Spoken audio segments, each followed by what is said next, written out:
You know what, Whitey? You're just so hip. It's so hip to be square. That's what I am, baby. That's what you are. Yeah. Well, hello, everyone. Hello. We are back for the last MMM show for a while. I'm going to miss hearing that intro, by the way, for a while. It's going to be sad. It's going to be sad, but we'll be back at some point. Yeah, it's our last show for the spring, summer. Hope to be back in the fall, but we'll talk about that later. We're here to talk about a fantastic movie, a movie that we had to finish our shows with, and something that we've moved around. And American Psycho is just one of those movies that I don't really think anybody I know that hates this movie. They might not love it as much as we do, but nobody really hates this movie. It is fucking hilarious.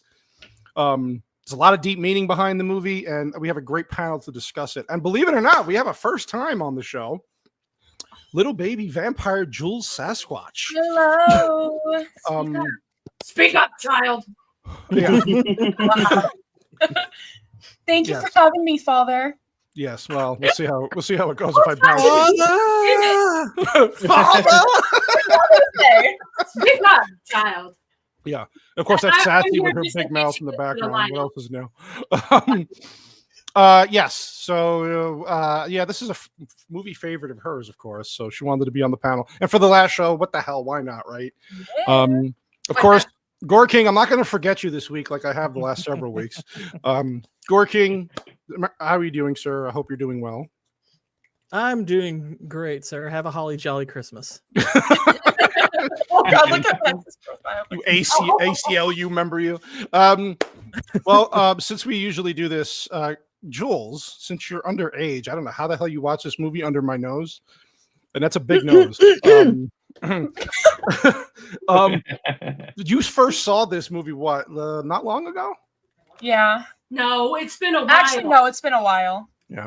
This is what happens when you don't hide your digital accounts and put passwords on them. Your kids find your movie collections. Gore King. So this movie came out in 2000. When's the first time you actually caught on to this movie?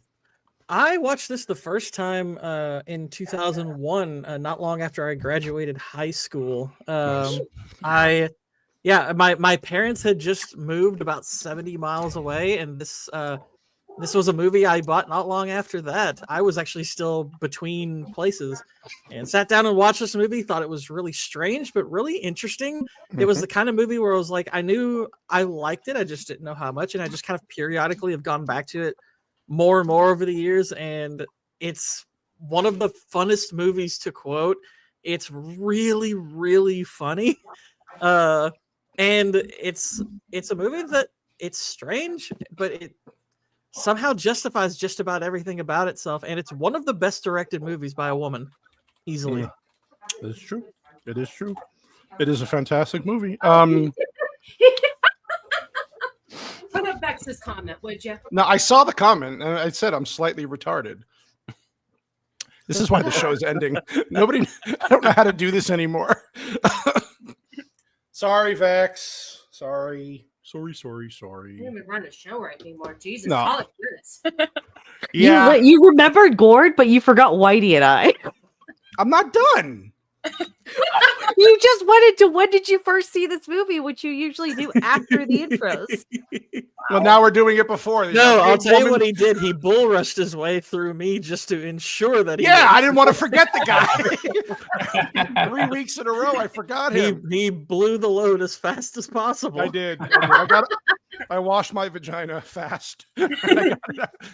Hi, Well, Vex. you should have started the stream. You should have told everybody what their names were gonna be.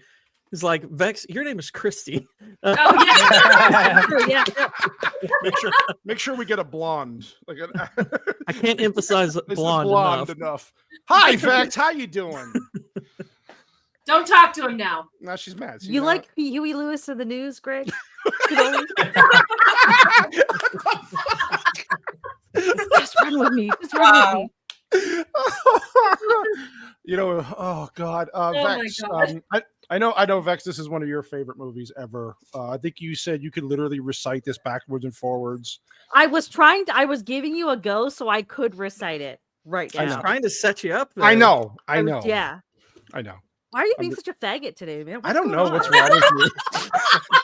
It's been such a long day. I can tell. I'm sorry. I'm gonna miss these Vex beatings. Jeez. Well, she's gonna see me in a Oh. week in person. I can't escape. I'll be getting fuck. For Hey, $4.99 a month. Canola, Yes. there are far more important problems than your work life. We have to end apartheid for one. We have to slow down the nuclear arms race, stop terrorism and world Feed the hunger. feed We the have to homeless. provide food and shelter for the homeless and oppose racial discrimination and promote civil rights while also promoting equal rights for women. We have to encourage a return to traditional moral values. Most importantly, we have to promote a general social concern and less materialism in young people. Are you dating someone from the ACLU, Gord? I have to return some videotapes. Yeah, so in fact, since you're like one of the youngest people here besides the kid, when did you first watch this movie? I'm just so upset that you totally muffed my entire intro. But okay, I know. I had it ready. Okay, but fuck you. Rehearsing. Yeah, I'm sorry. I first watched this movie when I was far too young. I would have been around 10 years old or so. Oh my gosh. This movie was part of my sexual awakening. Jesus. Um, Fuck. it explains a lot of why Vex is the way she is. The other movie that was part of my sexual awakening was Blade. So, but as I have watched, that actually explains Orlok a lot. Oh, It damn. really- Yeah. no, this is honestly that aside though, this is one of my favorite movies. I used to be able to basically recite this by heart. I had seen it so many times when I was younger. I read the book in high school. It's a read.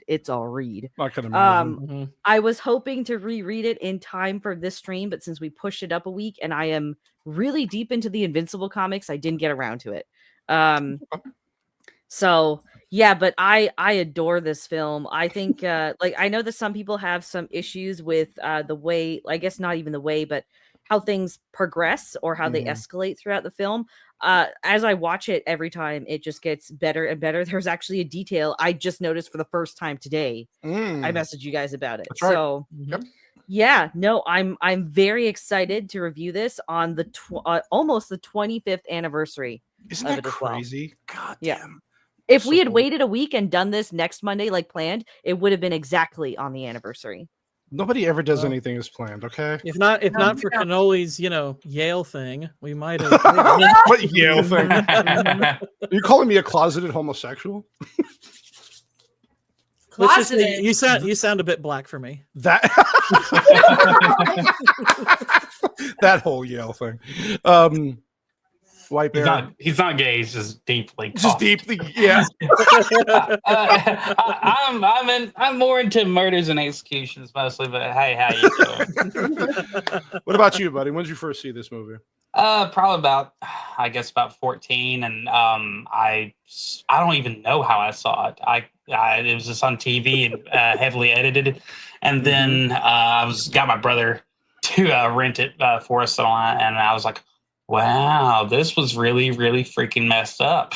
And I don't know, it took me years to actually get back to watching it and to be able to appreciate it because when I saw it, I had the whole, like, this is a fever dream kind of experience. And then it took me a while to actually appreciate it. And now it's a classic.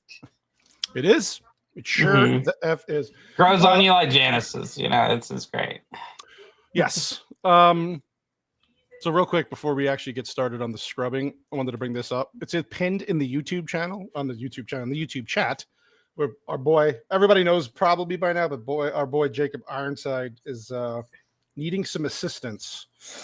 So he's got 5,000. Good for him, dude. Awesome. Yeah. So he's Yeah, trying to great. raise as much as he can. Obviously, we've all tried to give him as much as we can. Please, if you have anything to spare, give Jacob some love here. His Every dollar and every boob counts. yes. Yep. Yeah, somebody will sing Phil Collins tonight if we get to the 5 super chats as requested. Mhm. I think White Bear and Little Sassy are going to little Make Jacob our lucky Jew bastard tonight. Yep. Yes. So yeah, if you want to donate, please. Like I said, the link is in the chat on YouTube side. So please give him some love. Look into these eyes and tell me you don't want to donate. Well, let's get into I've assessed the situation and I'm going. You're good. You're Canoli, going. do you want to acknowledge some of your super chats first? Yeah, I'm not done. God. You- That's what I was just going to get to. You Oh, you were gonna start. Sassy, you know his behavior can be erratic. erratica I sometimes. know. Nothing matters. Blue Collar Loser for $4.99. You know what? Since it's the last show for a while, Gord King, why don't you start off by reading that for me, Oh, sir? God. Oh, Legit love this movie. I'll listen to the replay at work, after Velocipaster again. I saw Hell of a Summer with my kid. It was average. I never watched the sequel to this, LOL. It's terrible. Oh, It is God. terrible, that sequel. Don't bother with Isn't it. that with what's her name? The actress Mila Kunis, yep. Yeah. No, thank you. Blue Collar, for you, I'm going to give you this, buddy. But I'm serious. These are the kind of guys you like to smack in the ass. And then, of course, look at this beautiful pumpkin man. Little Canoli. Do you want to read this beautiful super You chat? can read. I want you to read it. What? I actually think Vex. I think Vex should read this. Oh, you know what? Yeah, agree. let Let Vex Vex read it. read it. Okay. The Gourd King for $5. Thank you so much. Look at that subtle off-white bear. The tasteful thickness of it. That was better. Yeah. Okay. Vex, I got to hit you with this because this is what I'm going to be seeing you do in a week.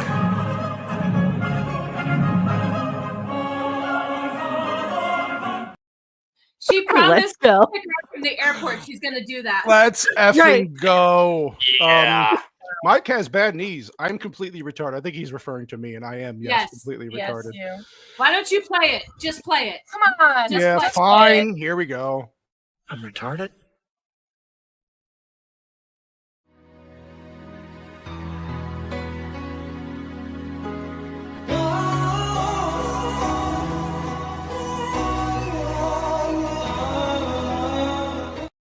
I mean, I That missed is that. so creepy. He has another one. Mike, for another $2, Mike has been he promote racial division and reject civil rights. There you go. That's my idea. Oh, my God. Let's play this one because this is one of my favorites. We haven't done this in a while. Chorizo.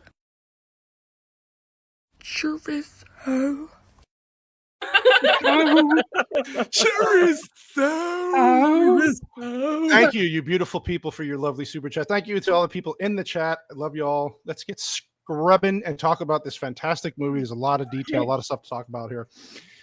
Anyway, I love how the movie opens with them at this like fancy restaurant getting these desserts read out to them. Who has ever had an arugula Caesar salad, by the way?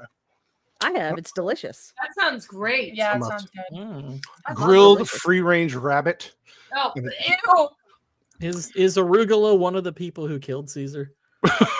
Yeah. Yes. Ouch. Yes. Ouch. By the way, just real quick on that opening, Please. very Hannibal Lecter.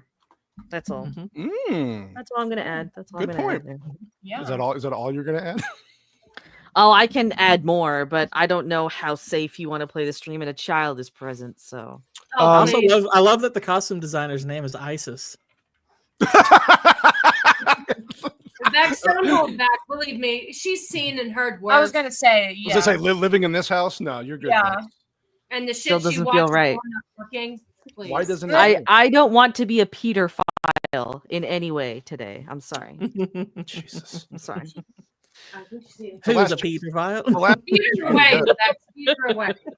the last chance you're gonna get for a while on here, so I'm just saying. Mm-mm, Good. mm-mm. By the way, Not this taking movie- the bait. That's bait. Mm-mm. Pussy. He said, Not a Yeah. menorah. You spin a dreidel. Dreidel.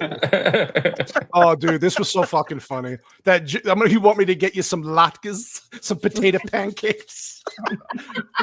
Vex's Some favorite part fucking of latkes. Potato. Oh, cool it with the anti-Semitic remarks. By the way, it's good to know that almost like 90% of this dialogue is lifted straight from the book.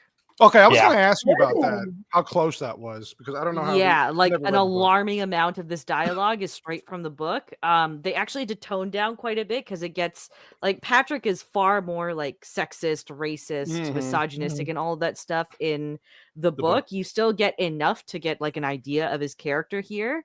Gotcha. But yeah, it was a bit of an issue in getting this movie like greenlit. I remember. I wonder who narrates the audiobook. Oh, that's a good question. I'll let you know. Look that up, please. Yeah, I actually have heard a little bit of the audiobook of this. No shit. It was on. Oh, really? It was on YouTube. I don't know if it was the whole book or if it's all there anymore. It was just clips. But yeah, it was a guy. He did it in a decent monotone. It was granted, it wasn't in the tone that I think would have fit the book better. But yeah, it was... I think. Is this who I think it is? It's Master Cheeks. Master Cheeks narrates it. Pablo Schreiber. Oh, nice.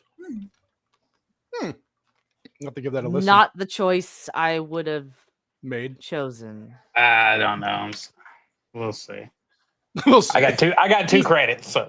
He's half Jewish, so there's already something wrong. Well, that just ruined the fun for me. Give him some latkes. Fucking potato. Okay, yeah. So if you want to keep your spleen. What a banging soundtrack in this movie, by the way. Oh yeah. So it's always funny. They're at this drag queen club with all these like gays and transvestites and stuff like that. And I'm like, these are all just a bunch of closeted homosexuals, basically. Yep. I used to quote this line to my friends just casually. I want to stab you to death and play around in your blood. Your blood. He just smiles at her. Oh, that's so funny. Why haven't we seen that in our private chats? Well, now you will. But just in relation to this, I think this movie does a really great job, which most others in this kind of like darker tone don't do well, is that they establish a whole lot for you really quickly without it being overbearing or missed. So like you immediately get a sense of like what Patrick Bateman is like before we even see this. You get a taste for kind of what the what these kind of people like do with their spare time and what they desire. So they go to the clubs, they spend a lot of money, they care about fancy food and fancy drinks and not much else. They care about women. So I just like that very cleanly in like 2 minutes. We know like the foundation is set very nicely for this film. Without any like garbage exposition. Exactly. There's nothing like, this is this person. They like this. They do this. It's just most of it they show you. They'll give you a little information here and there, but it flows together. They don't really have to nice hold your with the hand. dialogue. Yeah. Exactly. Yeah. I love this opening here with him doing his routine. Opening is fantastic. It's so good. Yeah. And it's mostly just the delivery of it. Oh no, you can go back. You can go back. Now you realize there's quite a lot of nudity in this movie. Yeah, I know. Quite a bit of nudity in this movie. I got you. Butts are fine for YouTube. Just I'll be turning into a Master Bateman here. Can I just make a point? No. Don't you feel like this ritual is a little metrosexual? A little bit, yeah. I want to because I have seen there are film critics that have kind of written essays on this. I do agree to an extent that there is like a slight undertone or maybe a subplot of Patrick trying to fight this inner homosexuality he sort of has. There's a lot of things that are feminine about him.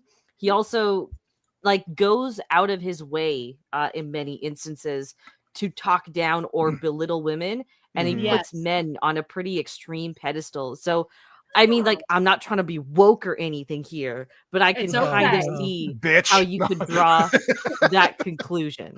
I'm just saying. Yeah, I see that too. I was just curious. I love that. But we all need a good facial routine like that. Wouldn't you agree? That's Vex? true. Well, I love how he's talking about. Sorry, go ahead.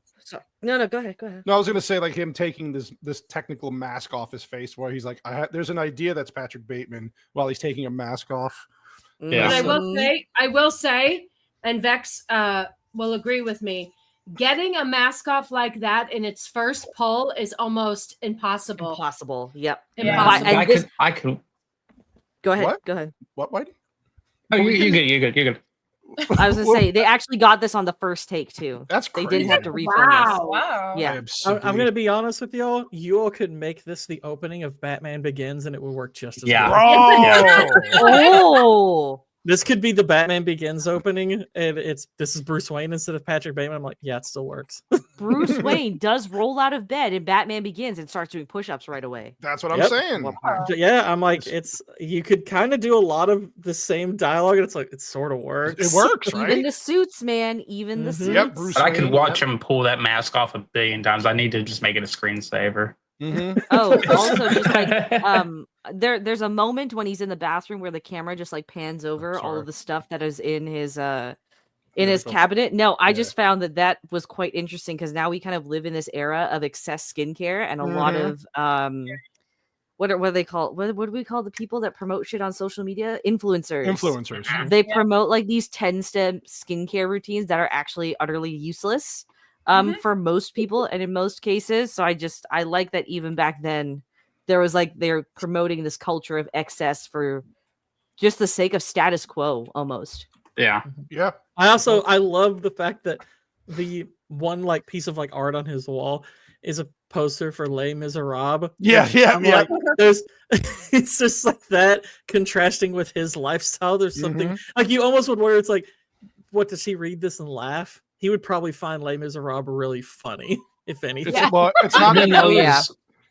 He knows that he has to have it, and he has to go there, and he has to say that that he went and saw it because it's it's something that Well, it actually probably makes his review of Africa, Brave Africa, more honest. Like it's a laugh riot. It's not. Listen, I was going to say it's not Oh Africa, Brave Africa, but it's something. Everybody's telling him nice tan. Yeah, and there's his secretary who I love even just the fact that he's walking through the halls, listening to "Walking on Sunshine." It's this nice like.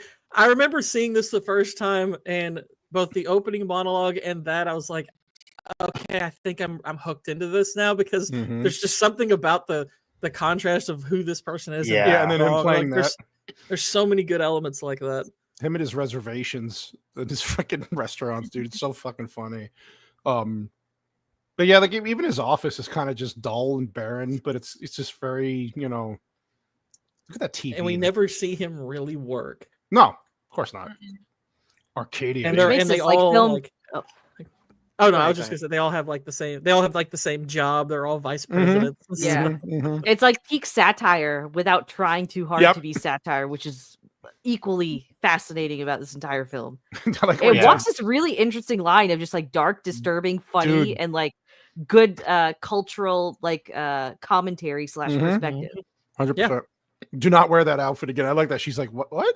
She's like, excuse me? One thing I really like about this little exchange is, okay, so there's multiple instances where he'll say something and then he'll have a chance to like either someone will repeat a part of it back to him or he'll say something again, and it's like a spin on that, or it's like you can tell they heard something that we basically got an insight into his mind.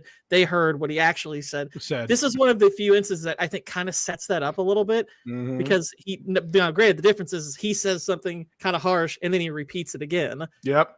But it's kind of starting that little motif in this movie of him saying something and then it's somehow getting fed back to us a different way. Yep. Yeah. Fucking Reese Witherspoon here. I'd probably be listening to music instead of her too. She's fucking annoying. That fucking shit, man. She was also 3 months pregnant when she was filming this. No shit. Oh, really? Yep, with her first child. Yeah. I also like we should get married. I can't take the time off work. my dad basically owns the company. You hate that job anyway. But there's one of two lines here because he looks back and he's like, "Is that Donald Trump's limousine?" Yeah. And later on, there's another scene where he thinks that Ivana Ivanka. Trump might be at Yeah. at the taco restaurant or whatever. Fixing his hair. Texas there- Mexicana. It's really subtle in that, like, it used to be more of a thing in the novel that I do remember, because like he was obsessed with being with trying to get invited to a Donald Trump party because the Trumps were very popular at this point in time, right?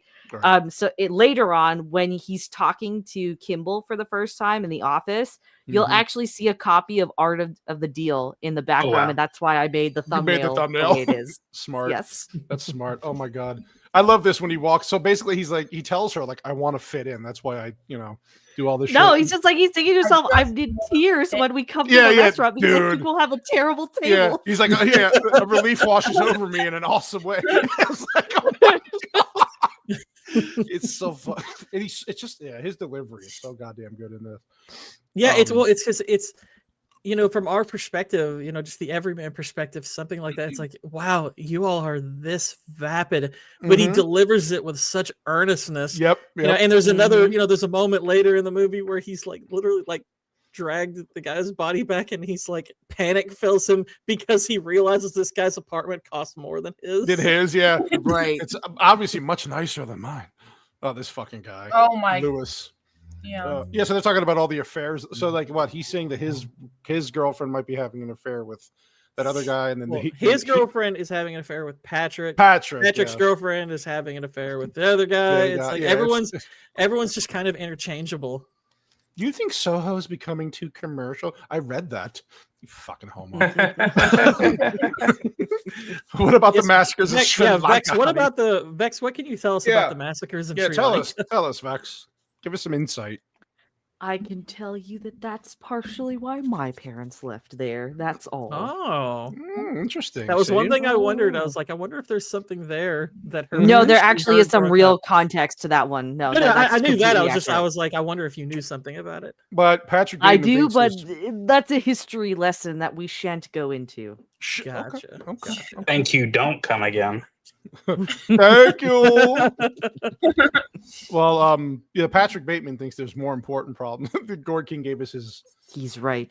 Oh God, this is so fucking funny. But it's just this excellent little monologue that means absolutely. What's so funny about the monologue is there are things that he lists that are important that would kind of contradict each other, particularly when he says bringing back traditional values. And I'm like, yeah, some of this stuff actually wouldn't jive with traditional values. Like women, like the women's rights. Typically, they're talking about all that gender pay gap stuff and like things that like because feminism, was well into its existence at this point. So that wouldn't jive with traditional values. They're just spewing out whatever that they can to sound like adults that are, like they're a lot of these aren't really adults. They've just, got their MBAs and they've got these, nice little jobs and they're pretending to wear these skin suits of adults, but they're not really. They're just, they're people after this very vain people rebuilding after the Vietnam War and all. It's just, I don't know. It is totally, ugh. It's that, and it's clearly something he's probably picked up dating Reese Witherspoon because she's an ACLU lawyer. There's a couple of like, again, that's part of what I love about the way this movie develops characters is it'll have little touches like that tell you something about somebody else. It's great. I love this part. He's pulling money out of and they're playing that like ominous, eerie music in the background. And he's walking side by side with this chick, and he just the smile alone, right? He's got that look that women probably would love. He looks like he has money. He's handsome, and she looks back at him. I like the look she gives back to him. She kind of smirks, like, "Oh yeah, I'm fucking this guy tonight." Well, no, the first look she gives is she looks alarmed. Yeah, right. At first, like the first look is she's a bit unsettled. But then I guess she's like, well, but look at how he's dressed and he's good looking and well built and stuff. So then she's like, oh, well, maybe it's maybe. And it's just, I guess the question is whether you think this is his first kill because of what comes after. I think you can definitely interpret this as his first kill, but I saw this as just like additionally kind of building up like subtle things in the background, right? So because the film focuses so much on Patrick and his co-workers who are like in a sense kind of embodying like this sort of metro masculinity, right? You see the women are just as, single track minded. They're equally shallow. She wouldn't have given Patrick a second glance if it weren't for the fact that he was dressed in a designer suit and he looked as good as he did, right? Even Evelyn does very much the same. She's very dismissive of everything that Patrick is, aside from the fact that he works at a good job and he's incredibly handsome. He has power.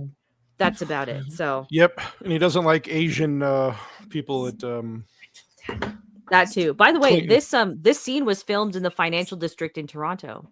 This scene specifically. Shit. Wow. Yeah. Nice. Yeah. I'm not surprised.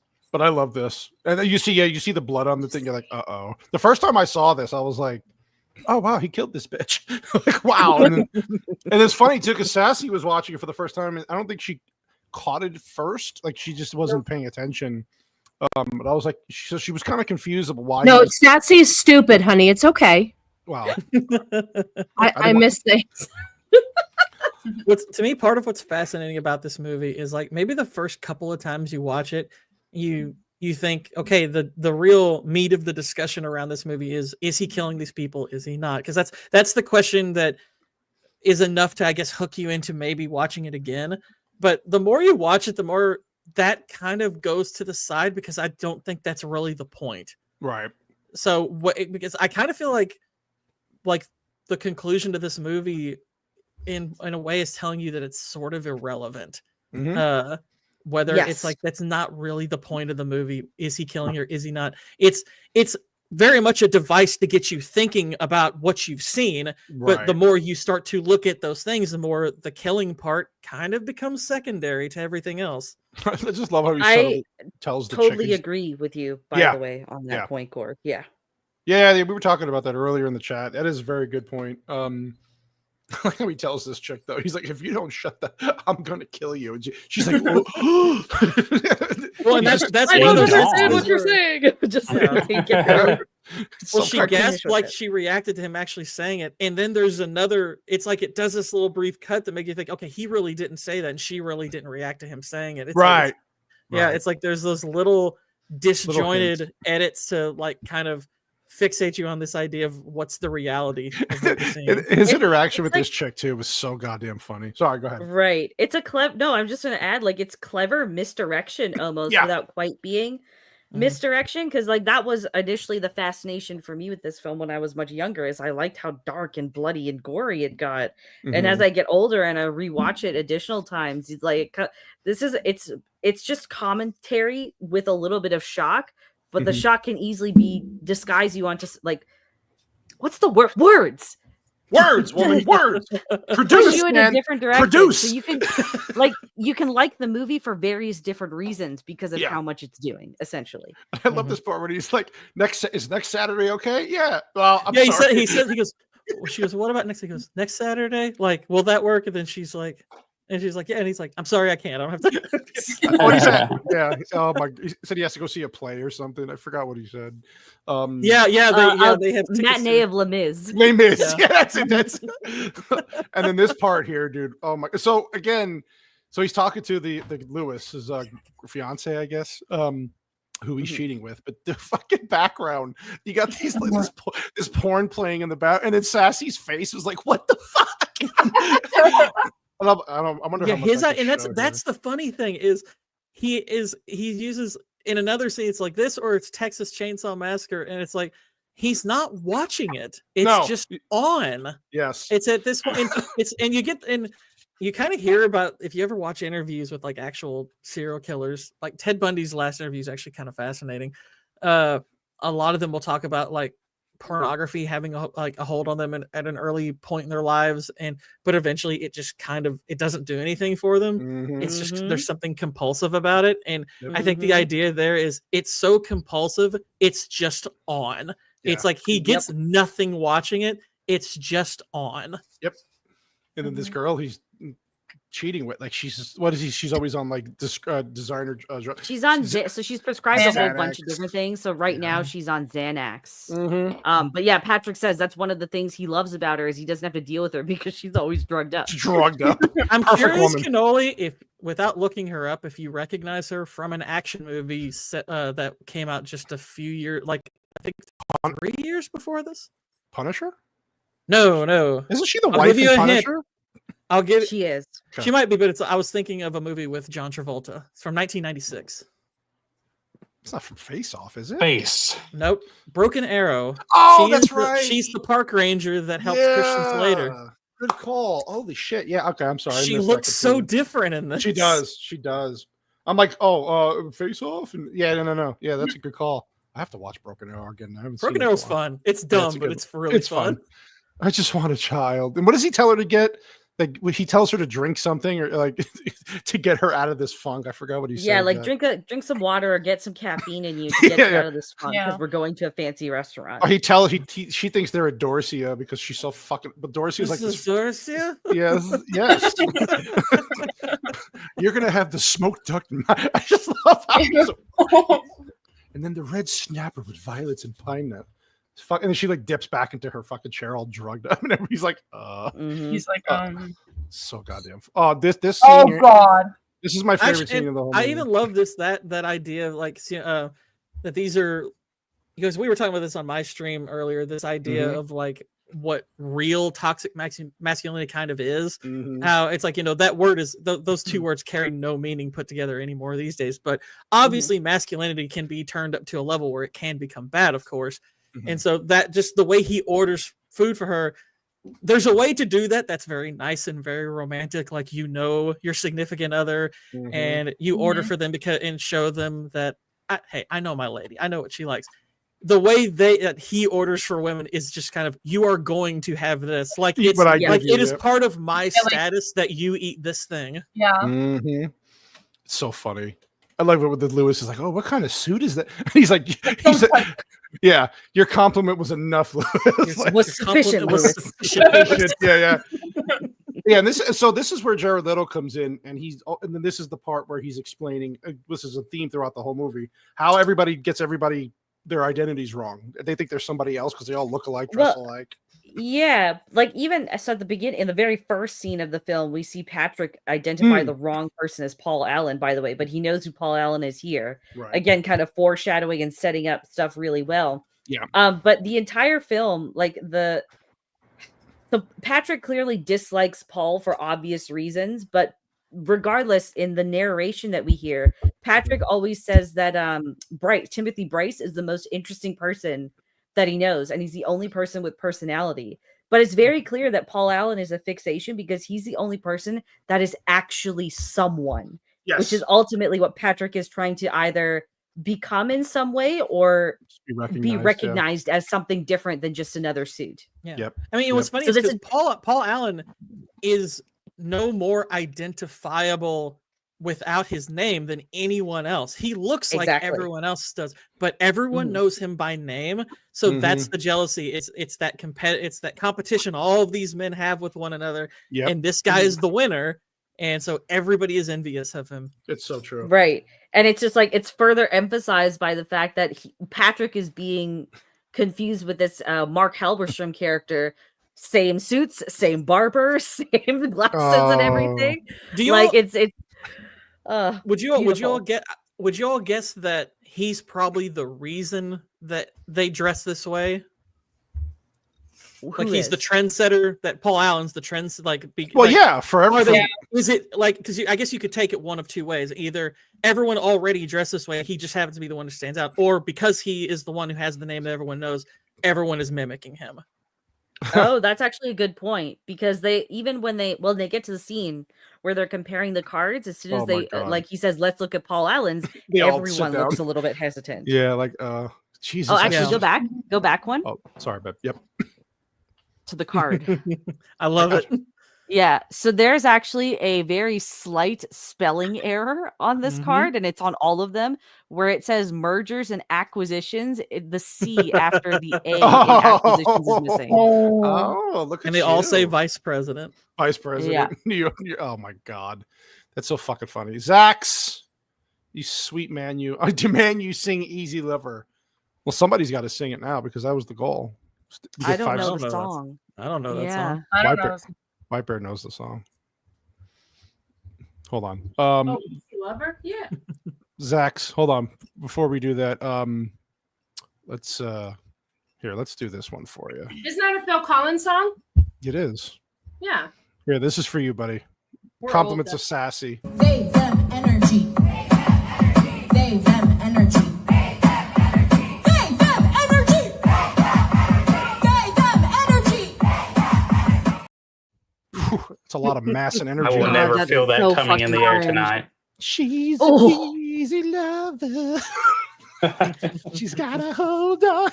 Let me just answer Zach's question. Yeah. No, we didn't. let Zach's, her I've watch seen it. Like, she watched it on her own, and this was her second watch. My first watch. no, So- this was not my second watch. Oh, how many times have you Great. seen it? Yeah, yeah, this is More good. than therapy. one. When Oh, God. CPS comes to the house now, it's going to be great. Where is your It's like- kid? Yeah. Wait. It's midnight. Do you know where you're? Yeah, downstairs watching iTunes. Sorry, man. Sassy, this was your first watch of this movie? Yeah, she's never. I've known about. I very well could have seen this really a very long time ago, and just I think it we have seemed watched it. familiar, but it was almost like my first watch, and I didn't Mm. intend it to be that way. I don't know. It was weird. Okay, all right, all right. All right. Yeah, Mhm. no. Cannoli has forced me to watch a lot of movies over the years, and I don't know if this was ever in the rotation. I just love when they see Paula. Oh my god! His reaction was like, "Oh my god! Look at the awful." It's like, "Oh He's god!" like, Gotta love sweating. like calling the tasteful thickness of it. Yeah. Even as watermark. It's so goddamn funny. It's just Oh. it's the most simple little details they're all competing on because they're all vice presidents, they all work at the same place. Their cards are hardly discernible from Right, one another. right. It's the margins where these guys compete with each other. His eyes like these It's go like dead. sweating. Right there, like right. This is where he's like, I have to kill this guy now. Right here, he's like, he goes, Honestly, this is Apparently- a really Literally. scary look. Dude, Like, look I at mean, him. I remember first time I Eyes, saw like- it, I'm like, wow, Ooh. this is good just acting with your face. Always in the eyes. It's always in the eyes. Yeah. Yeah. well, That's first of all, I mean, he's such a damn good actor anyway. He was perfect for this, but just in general, Apparently, you he know, can make himself sweat on command. yeah, we see a few times. Yeah, so this is and this is is this the scene with the dog and the homeless person? Yeah, I have yes. Yeah, it is. You're kind. You're a kind Yeah. man. And then you're like, it's funny because he's like, why don't you get a job? And then what does he say? Why don't you lose your job? Insider trading? I'm just kidding. I can't remember, Vex, who did you say you thought this was for a second? yeah. I Vax, thought this was Marshala Ali. uh-huh. You know what that means? They all look alike, huh? I mean, I'm just you spit saying. on me. I mean, here's the thing. What's funny is a lot of people could be, forgiven for not real. This guy appears in a lot of stuff. He doesn't. And here's the thing. There is some resemblance between the two of them. There is some. Is there, though? Yeah, They are both actually, if you blackish. put them side by Is it side. the nose? Is it the eyes? Is it the skin? Is it the lips? Is it the lips? I don't know what you're saying here. Is it the Gore. low credit score? No, I'm just kidding. Definitely is the lips. Is it the ability to play bass guitar? But I like he's like comes off almost like he's gonna do something bad, obviously, because of his nature, but he's just playing along with him. And he's like, yeah, the guy's like, you're so kind. He's like, you stink, reek as shit, and you know that. And he's like, oh, don't worry. And then he basically tells him like, yeah, I can't help you because I have nothing in common with you. And he just starts fucking stabbing the poor guy. Probably did him a favor. Let's face it. Nobody Yeah. wants to be homeless. I mean, Then when he look, steps- I mean, I- Scott, yeah. No, but he didn't have to to do kill a that. homeless person, there are fewer homeless people. That is true. That is true. Statistically, you have made the problem better. And of course, Sassy's So- like, why did he have to kill Not the let dog? the dog alone. Like, why did he have to do that? Yep. Does this mean that Patrick Bateman is actually helping solve the homeless crisis? Yes, he's in based as America? Yes. fuck. I don't know how you can argue against it statistically. It's a fact. Interesting. Okay, this is a great. So I bet Patrick Bateman really is the hero that we all want to be in a sense. He's the one we need, but we don't deserve. And by killing the dog, it's one less dog in the shelter. So I guess This is right. before, But I was this is just before thinking, Batman adopted the no-kill policy. right? Yep. Because like even the people that Patrick kind of takes care of, he really is eliminating the worst people in society. You know, Yes. the drug addicts, the sex addicts, the prostitutes. So it's like Corn Dog Saints all over again. yeah, I think this movie should be remade as American Hero. I'm with you. I'm with you. Or better yet, American Savior. Sorry, continue. I like it. Just stop here for a little bit. That's Jesus Christ. Facts. But I like how the Asian woman's jerk, like basically like salivating at his. Like, you have Kirk. Your skin is so nice. Can you blame her? I mean, he's built pretty dang well. I mean, he's an enviable figure. That is undeniable. The thing this guy puts his bodies through for his fucking movies is insane. Oh my, yeah. He would turn around from this not long after and do like The Machinist. Yeah, and then he'd go do Batman Begins, where he bulks up considerably beyond this even. Yeah. And it's like, how do you do this to yourself? Yeah, this is where he had to after The Dark Knight, I think it was. Didn't he get skinny again for what's it called? The Fighter. It wasn't. Yeah, The Fighter. Yeah. It was. He had a couple of years between The Dark Knight and The Fighter, but he did The Dark Knight Rises like right out, like I think he was 2 movies later from The Fighter. He was doing The Dark Knight Rises. He was and then he had to gain weight to play Cheney in that political movie. Yeah, which didn't do very well, by the way. And then he got skinny again to play Gore, the God Butcher. The God Butcher, which oh god, dude, I've never seen that movie, Thor. I've watched clips recently on YouTube. I was asked about that movie today. I was asked about that movie. Were they joking when they made that movie? Like, was that on purpose? Well, okay, so Gore the God, I'd say Christian Bale is the only good thing about that movie. That's what I heard. I was asked today if I hated Minecraft as much as Thor: Love and Thunder, because I really, really hate Thor: Love and Thunder.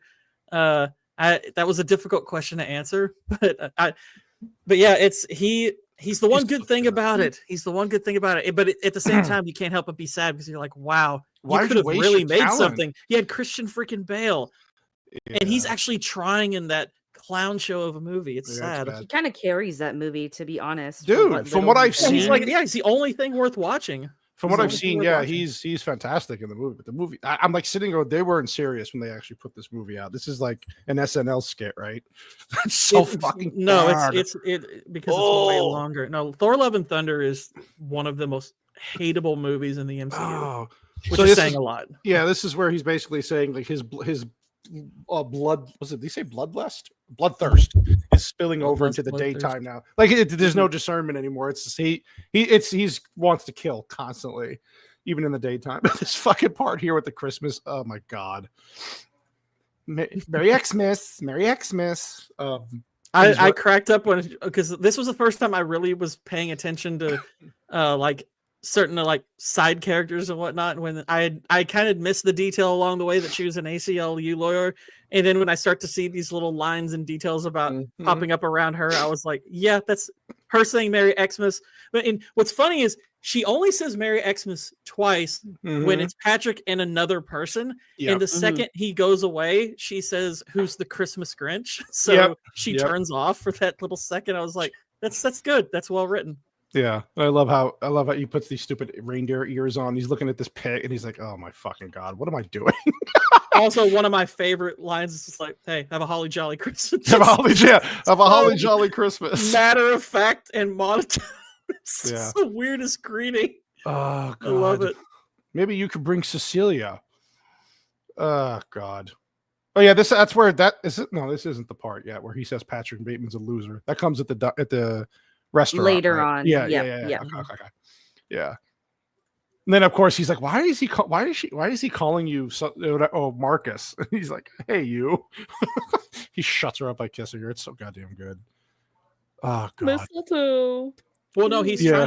trying to restake his claim on her. Of course, yep. Like he's feeling insecure and wants to kill this guy. Yeah. Because it's kind of what's interesting about like these early kills. Like this kill in particular is motivated by that. It's a cross between his desire to kill and his motivation to compete. It's just more and more over time the kills just become about the killing. Yeah, like how Paul Allen's like, what the fuck basically is this restaurant? You know, I could have got us into Dorsey. And he's like, nobody goes there anymore. Nobody goes there. Mud soup and charcoal. Yeah. Charcoal arugula. I'm like, I don't know if that sounds good. What the fuck is mud soup and charcoal arugula? I was half wondering if some of these dishes were just made up. Like, y'all just making stuff up now. I see they omitted the pork loin with lime jello. That's like, what the fuck? Is that a Trump? He's like, wait, come on, Paul. Or I mean, what did he say? Patrick. I mean, Paul. He almost catches himself. Yeah, well, no, the naming. Yeah, the name. Yeah. So this whole plan is just to get basically Paul Allen alone, drunk enough and alone. Oh yeah, this is where he could like basically confesses out loud, but even though Paul Allen's drunk, like, you know, I what does he say? This is where he I like to dissect girls. Dissect girls. Utterly insane. Yeah. Fuck it. Oh yeah, get a tanning bed for I have one for my home. You should look into it. His face just goes stone cold. He's like, you fucking asshole. Another thing this person has that I don't. Yeah, and this is where Allen rips on him. Oh, she dates Patrick Bateman, that loser. It's also what's interesting also is because, you know, some people could, you know, some people I'm sure have interpreted this about as being a money thing. And I'm like, I don't doubt for a second he could buy a tanning bed and have it in his home. I think it's more a lot of the time that they thought to get this before I did is what drives some of these people. It's like, crap, he thought of this first. Do you like Huey Lewis in the News? Yeah, I have a clip for this, by the way. Yeah, they're okay. Yeah. You like Huey Lewis in the News? They're okay. Their early work was a little too new wave for my taste. But when Sports came out in '83, I think they really came into their own, commercially and artistically. The whole album has a clear, crisp sound and a new sheen of consummate professionalism that really gives the songs a big boost.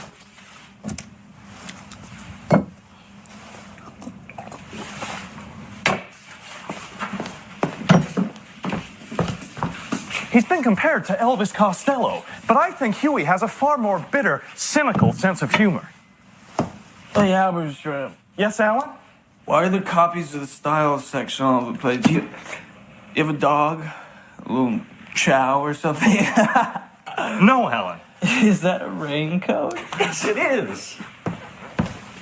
In '87, Huey released this, 4, their most accomplished album. I think their undisputed masterpiece is Hip to Be Square. The song's so catchy, most people probably don't listen to the lyrics. But they should, because it's not just about the pleasures of conformity and the importance of trends. It's also a personal statement about the band itself. Hey, Paul!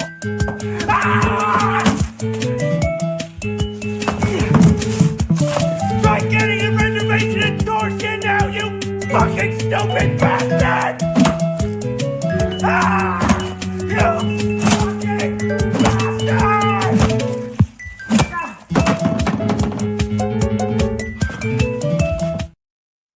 Wow. Beautiful.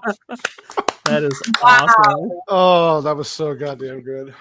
By the way, one of my favorite little things about that line, his line delivery. Oh, it's he's so like, good. Yes, it is. I don't know why the way he says that line always makes me laugh. Oh God. Is that a raincoat? Yes, it is. Yes, it is. He just sits It's down like and this smokes. desperate glee or something. Yep. It's so weird. He can't contain it anymore. He's so ready to get rid of this guy. Yeah, God, that's so goddamn funny. Oh, and you notice this part here where he's dragging his body out in the blood trail, but then the trail's gone when he gets to the car. Yeah. Anybody else catch that? Like security guard sees and yeah, I was gonna say like how. Yeah. Oh God! And then of course, and I love like Lewis sees it. And he's like, "Where did you get? This overnight bag?" Shit. Oh God. Yeah, this is Paul. Then he goes to Paul Allen's apartment, He's just like, he's like, oh yeah, what does he say, Gord? Like, he's like this. He gives this like panic washes over him as he realizes that, like, this is the view means like he paid more for this than his apartment or something. It's like you just killed the guy. Like you think you'd be panicking about the guy's body, but no, it's about his apartment. It's so fucking funny. Yeah, then he's trying to figure. Pays more than I do. Yeah. So then he's trying to figure out a good alibi, like where he's gonna go, where he's gonna say he is. Then he does the answering machine, like went to London, whatever. It's like, Jesus, smart. Yeah. The fucking and cell what's funny phone. is it's kind of irrelevant how good or bad his impersonation would It doesn't sound. matter. Yeah. Doesn't matter. Doesn't matter. By the way, I love this with the goddamn 80 cell phone and the CDs against the good old days, man. CDs, physical content. That was the phone. That was the cell phone. Yeah, it sure was. Expensive as hell. Didn't last long. The battery was shit. It was a fucking weapon. But I love this. Listening to Lady in Red in his high school. He's like, he's so into it. You're like, oh my God. It's so strange what like the only normal pleasures are that he has. Like he's super into, and it's not even like darker music that you'd expect. It's into mainstream pop music. Mm-hmm. Is even stranger. It's fascinating. Well, was Lady in Red a play on? It's charting. Yeah. Lady in Red have anything to do with like blood? Was there like any correlation there? I figured it was just because like I do have this in the trivia though, but it was an issue to get a lot of the music that they originally wanted to, just financially, and also there were some artists that just didn't want their music played in this whatsoever. So Sure. Lady in Red was probably like a clever choice, but I also figure it's probably a bit of a licensing. I got you. Thank you. Anybody noticed that now all the secretary was wearing skirts and me like right after? Detective's advice. Yeah. We have a detective dude. This fucking guy, Detective Kimball, William Dafoe is so goddamn good, and he pretends he's on the phone. Always tip the stylist 15%, and don't tip the owner of the. It's like, oh God. And then he's like, was that an important call? He's just like, gossip, business, So he's a detective that Paul Allen's family hired, right? To purr into the mic here. Oh, I don't know if you guys hear. Oh my God, he's drooling. My goodness. Oh yes. Oh my goodness. Even he's got the hots for Patrick Bateman. So soft, Mr. Bateman. Mr. Bateman. Yeah. So he's got his porn. So furry. Stop it. Hi, doggy. He wants to be fed into the ATM, I guess. I don't know. Yeah, and I love how he keeps stalling here. I'll get you I forgot the name of the drink that he wants to get him, but he's like, I'll get you this, and he's like, no, it's okay. No, it's okay. And he's like just constantly trying to stall to buy himself time. It's so fucking funny. Do you want a lime? I can get you a lime. It's like, so is the interview right here in the trivia? The interview? Yeah. What do you mean? Well, okay, so they recorded this 3 different ways. Okay, yeah, I don't have this. Go ahead. Okay, so Willem Dafoe wanted to do one where he doesn't suspect him at all, and he's just being friendly. Then one where he kind of suspects him, and then one where he basically knows it's him. And what they did is they took all 3 sets of those interviews and then mixed them all together to make him just seem absolutely off balanced. No shit. Dang. Nice. Dang. Mm-hmm. Oh, he was part of that whole Yale thing. What Yale thing? Well, for once, I think he was a closet homosexual. Yeah. How would you know that, Patrick? How would you? Makes you wonder. You may have a point there. I don't know. He sees him and Paul Allen in himself. God damn it. He had a yacht. No, he just liked to hang out at the yacht club. It's like, no, he didn't have a yacht. Oh God. Yeah, he did this constant like. Where he's like asking him the question, like, where do you put me, or where did you have this? And he gives him the answers. Then he said he went to London. He's like, no, because doesn't William Dafoe here say he confirmed that Paul Allen was in London, but he's trying to confirm. He doesn't really say much of anything. He just says the family wants to know. And then he goes on, like, just like, between you and me, I think this guy just wanted to bail for a little bit. He finds out later about the confirmation about Paul Allen. But here it's just like the detective is playing it cool because he doesn't know who's a suspect and who isn't, right? Gotcha. You go to work, you're alive, and then poof, eerie. Isn't that how it always is? Oh God. Oh, listen, you'll have to excuse me. This is where he says he has to go to what the fuck was the restaurant? Oh my God. He names the restaurant. It's a famous one in New York. He's got to be there in 20 minutes. And he's like, isn't that place? It's like, or is it the Four Seasons, I think?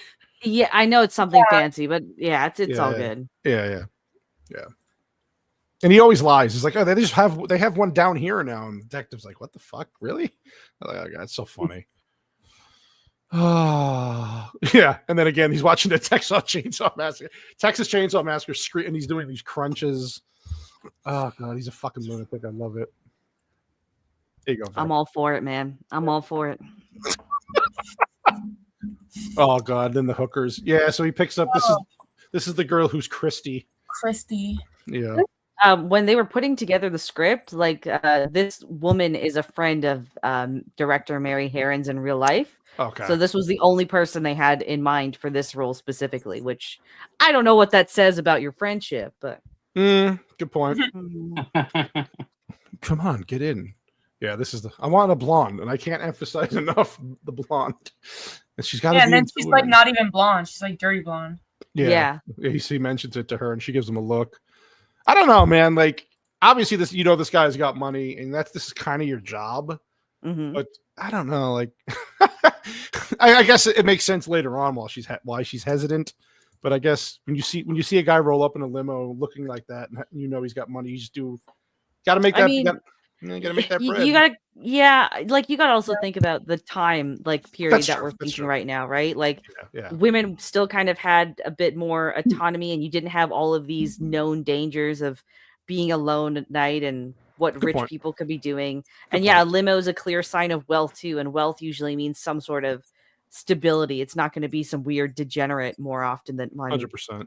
You know what I mean? A degenerate, but not that kind of degenerate. Yeah, I gotcha. And this part here with the bath, he gets that's a really nice Chardonnay you're drinking. Mm-hmm.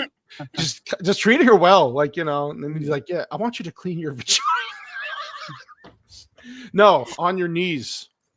I like that during this entire interaction, there's like a glimpse where just a split second right before this scene where he acts human and he starts laughing when he's splashing her with water. And then the phone is like, what the fuck am I doing? Yeah. This isn't me. Like, who is this sort of deal? It just, it's the only time we get a look at him in that way throughout this entire film with everything that happens. Just for a split second, he's like normal. Mm-hmm. Join us for drinks in the living room. And this is where I guess what do you call her? An escort? An escort, yeah. You're not quite blonde, are you? And her face is like, yeah, she gets like, uh-oh. I mean, I'm just saying by the way his demeanor is and the way he certain things he says, would that not be a red flag for a woman, or are you just there to get your money? Again, I don't think it really matters to them because, again, this guy has money. He's not going to be that weird, we think, right? So True. And I think him being handsome is a plus, too, for them. Yes. Yeah, 100%. Yeah, that's true. Probably. Do you want to know what I do? And they're like, no, not really. He tells them anyway. Yeah. I work at Pierce. You ever heard of it? No. No.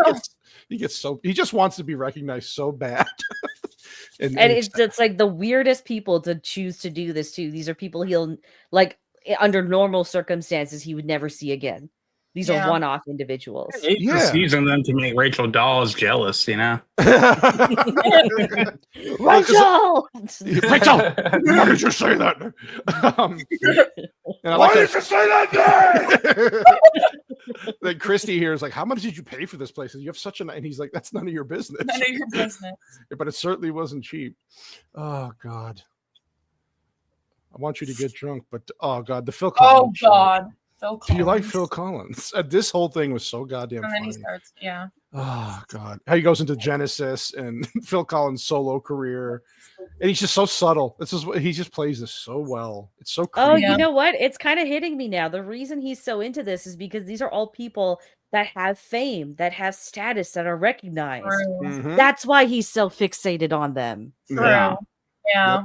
Repeating articles that he read. Yeah, it's not meant to be normal. Oh shit. Okay. All right. And then he's always talking about how and when they came into their own and they were at their best and all this stuff. It's really interesting. Phil Collins dresses. He's so fucking funny. Yeah. So dance. She starts fucking dancing. So fucking funny. Get on your knees and show her your. Don't just stare at it. Eat it. It's like, what the fuck? Dude? I'm gonna have to fast forward through some of this, I think. Oh yeah. Sorry, Jack. yeah.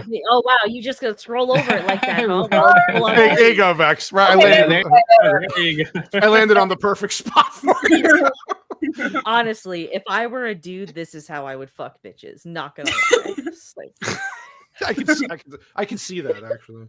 So him and the director had to sit and watch pornos together, and he drew stick figures to get all of his positions ready for this. Yeah, and I love the part where the girl rolls over and he's like, "Don't touch the watch." You just had your dick in her, but the watch. Yeah, the watch is worried about her. Can we go now? Yeah. He opens up this drawer. It's a Timex.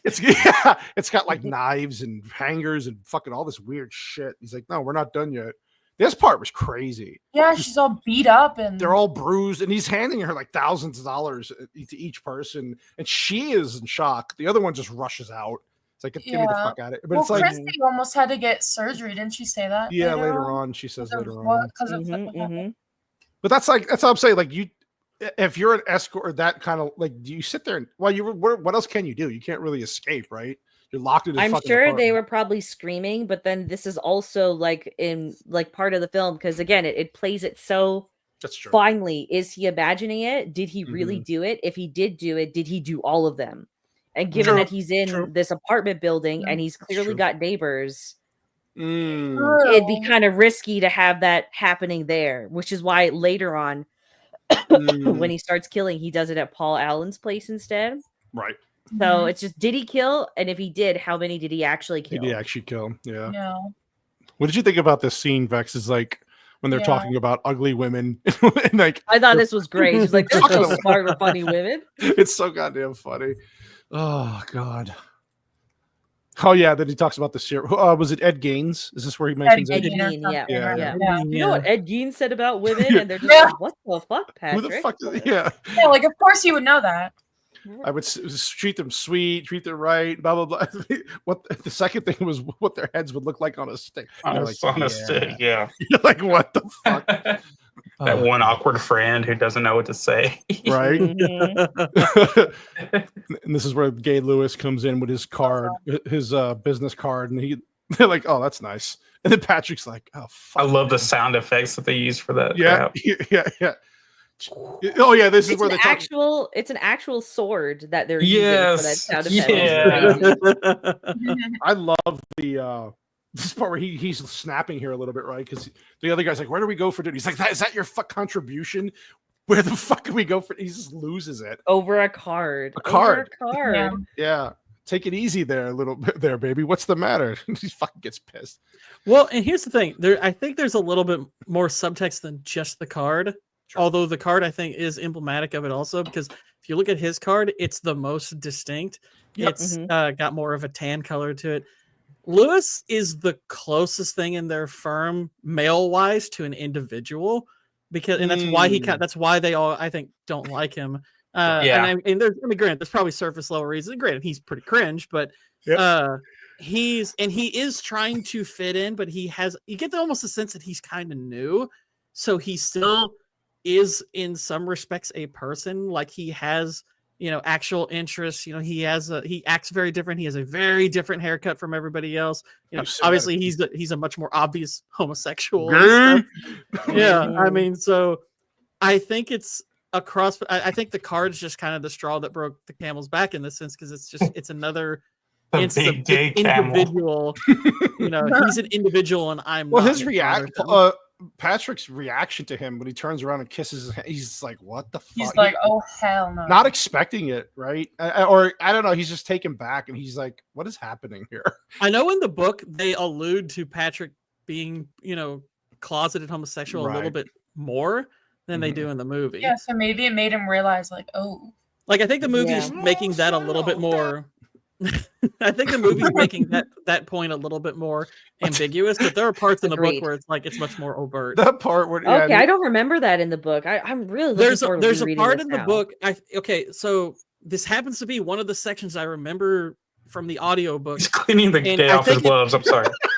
I think there's like a pride parade or something like that going down the street that he sees, and he basically like gets angry because it gives him an erection, basically seeing it. So yeah, and I'm like, oh, okay. So because I'd already seen the movie at this point, and I was wondering if they were insinuating that all of these guys were gay or bi or something like that because of like the clubs they go to and whatnot. And then you get that part in the book, and I was like, I think they're making it a little bit more overt that he's closeted. That's so fucking funny. Actually, just to play into the how ambiguous they play this kind of specific note too, when Patrick is listing off all of the people that he killed to his lawyer on the phone, he says like it was a tranny or some guy in a dress, or he says something along those lines, listed as one of his victims. So. That's interesting. Very interesting. Are you trying to sound like a villager? Am I?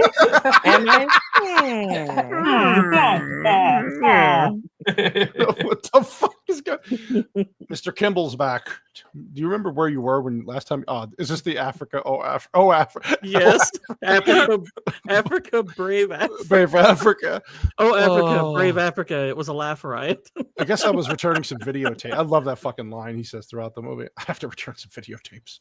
But yeah, so he's like getting caught because Kimball.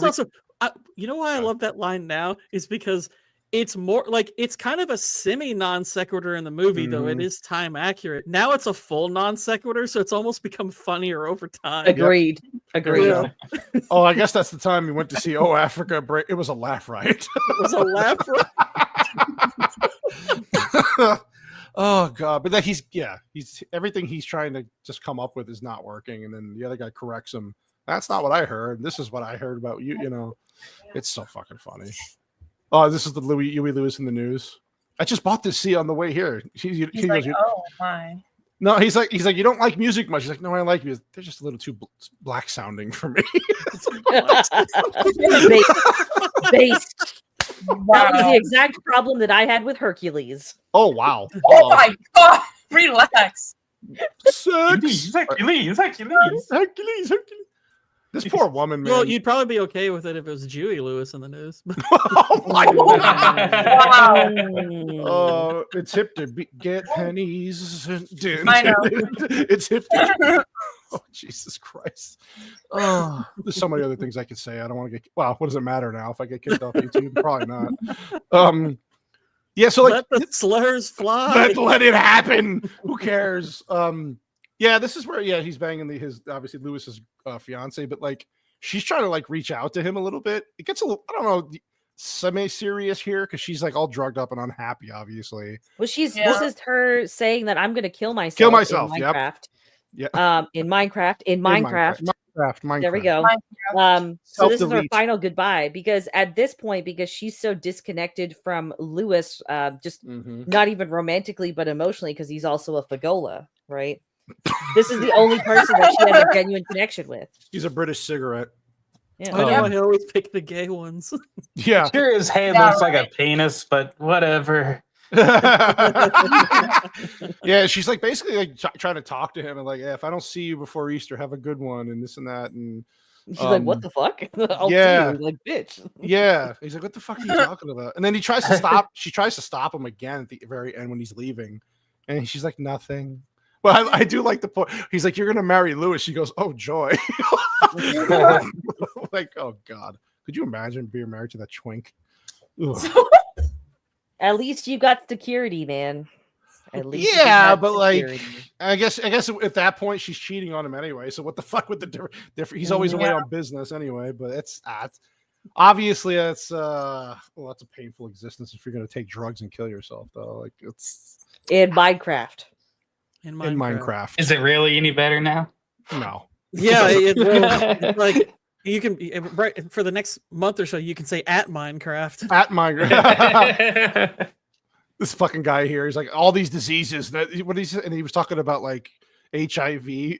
Or no. What was dyslexia being a disease? He's like, I don't. That think was hilarious. Yeah, prove it. He goes, prove it. It's like the fuck. Oh god. Yeah, and this is where you realize that there's sniffing sweetener, and he's like, "It's all right if we do enough of it, we'll be okay." Yeah.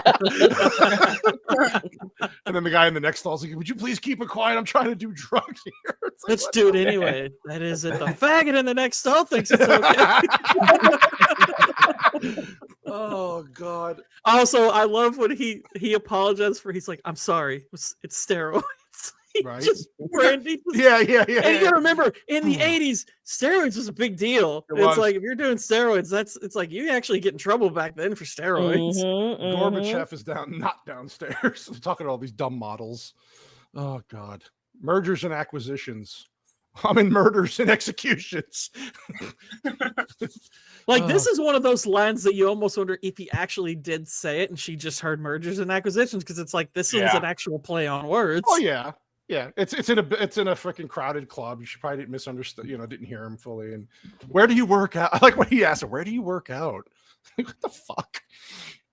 You think I'm dumb, don't you? Yeah, you're a woman. No offense. No offense. It's like obviously. Yeah, and then again, I do like that. I don't know if, like I said, I got to read the book now. I got to find the book and read it. But these little subtle things, like the next day you see him You can't read. You got the 80s disease dyslexia. Prove it, Whitey. Prove it. But he's. I like how. Well, he had. Just remember, he had to get AIDS first. I had eye AIDS. That counts. Yeah, he had eye AIDS, and I that had made eye him AIDS. susceptible to the other diseases. But I like how, like, I don't know if the book it gets descriptive and how he kills, like, but I do like that they don't have to show every murder. You just see the after effect with the blood on the sheets and then him holding the hair. To me, it's creepier than actually. I agree. seeing it play out. I agree. Yeah, it's really well done. That's like one of the great things about horror back in this time as well, right? Is that they made you scared by not showing everything on screen. And when you did see it, it was just a tease.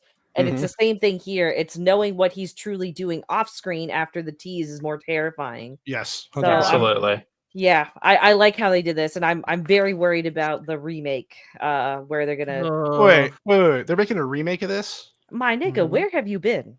Dad, you didn't know? No, I didn't know Yeah, that. Dad. Yeah, Yes, stupid. Yeah. I seriously missed this. Where did I? No, actually- yeah, they announced it mid last year at some point. They said it was going to be closer to the novel, but it was also going to take place in the modern day instead of the 80s. They were looking at there was someone that they were interested in. It was one of the guys that played one of the Menendez brothers for Patrick Bateman in the Netflix show. Really? Yeah, which honestly isn't a bad casting choice, I would say, because at least you can tell they have the range for that. But yeah. Well, Yeah. would you? Is he gonna be telling you about, like, I love this song by Drake, One Dance? I don't know. Oh, I know. That was was fair. Sorry. Like, oh, sorry. Go ahead. Go ahead. I was just gonna say on IMDb, it has Austin Butler listed as Patrick Bateman. Okay, yeah, he was the latest one, but I wasn't Oh, no sure if they shit. officially cast him. Can I see? But him like pull- the more I think about it, though, this could translate into 2025 because there are dudes like Patrick out there right now. There are dudes that just like manically work out like every single chance they get. They have these ridiculous beauty routines. They only wear designer shoes, only live in expensive places, only date pretty women. Right? So Yeah. like in a sense, and then they do like they aren't necessarily doing cocaine, but they're doing fucking Molly and all these other things. That's true. That's true. So like I can see a lot of the themes coming over, but it's just the fact that in a digital age that it's much harder to play that line of is he a killer or is he imagining Right. it all? I was just Well, going I mean, this is the era where that kind of potential is almost certain to be wasted. It's like if you Exactly. actually put the effort in, you could do American Psycho in a lot of different eras, including this one. It's just it's like there's no reason to think they're actually going to put that level of care. I don't know how I missed Exactly. this news. So it's supposed. Okay. I mean, I'll look out for it. I don't think they Lewis is have a also release gonna be date on for his it yet. radar. Okay. So it's Yeah, still yeah, good. it's just it's Look at her eyes here. She's like, I can't believe he's asking me out. Oh my god. Yeah. Yeah, this is where Patrick asked her out, like, where do you want to go? And he's playing it so cool. He's got the sunglasses on in his office. He's just like, this is like her dream, right? He needs a power glove and a the pad you step with, the Nintendo pad. Yeah. Now you're playing with power. I'm over here playing with power. What are you doing? Yeah, and she's just loving. Where do you want to go? And she goes, I don't know, Dorcia. And his face is like, oh shit. Which what's funny is like you get the sense she probably just says that because that's what she hears them all say. Yeah, exactly. Yeah. But she's playing it off initially, like wherever you want to go. And she's like, no. He's like, no, it's about where you want to go. So she's got to. She's probably the only like completely real person he knows. Which is why it's like their scene in his apartment coming up here is probably my favorite scene in the movie. There's some really it's really good. Subtext. Yeah, it's good. It's really well done because it is like Patrick Bateman, literally the last remnants of his humanity are battling with his murderous impulses, and it's like, wow, he actually kind of like values her in this scene. Oddly. You know, it's like he's like, this is a real person. Like he's taken aback a little bit by her. It's really interesting. And he tells her here, like, we're gonna want to change for tonight. She's like, okay. And then they get to the apartment. Bruce Wayne, you have such a nice apartment here. Thank you. Sorbet.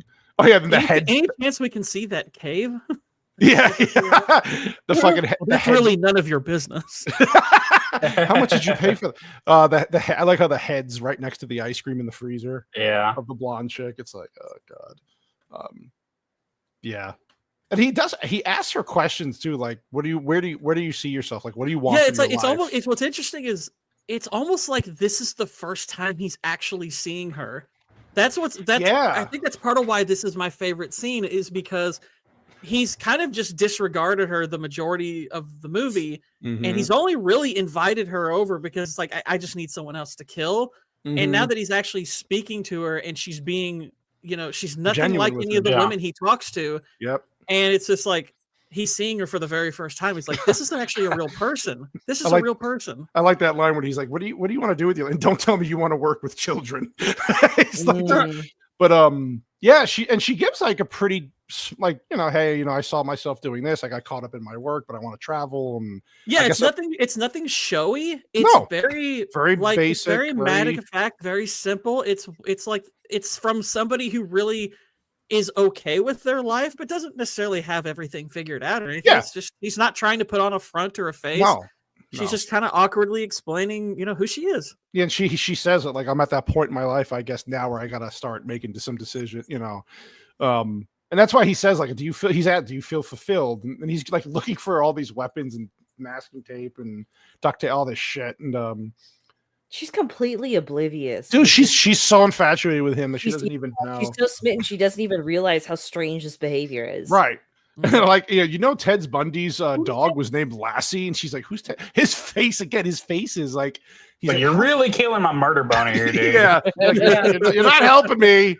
I need it for taping things. That's what is this where she no, this is where the phone call comes in. Oh no, the ice cream on the table, he snaps at her a little bit, which is she's like a spoon. It's like you said, his awkwardness. Like, there's a way to tell somebody, hey, do you mind putting that on the coaster?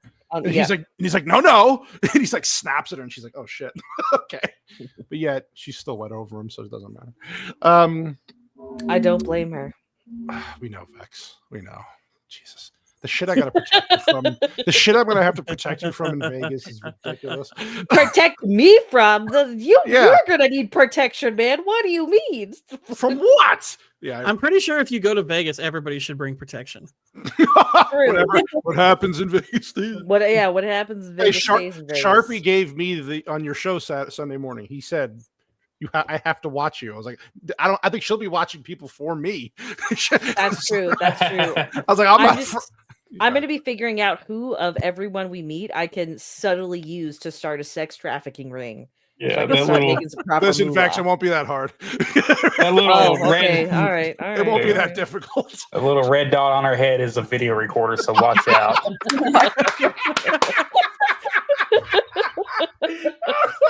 Why is that thing blinking. Don't worry. Indians, Don't worry about it. Indians aren't real. If you see the dot, they're filming. She'll be recording people. I'll just stand behind her like her fucking. Indians are the new birds. Yeah, I'll just stand behind her with the security shirt on. Move along, asshole. Don't worry. Forget about it. Yeah. Heavy accent, please. Forget about it. Oh God, what was I going to say here? Oh yeah, so that's funny. He's about to hit, like. Do you think he would have went through with it without the phone call?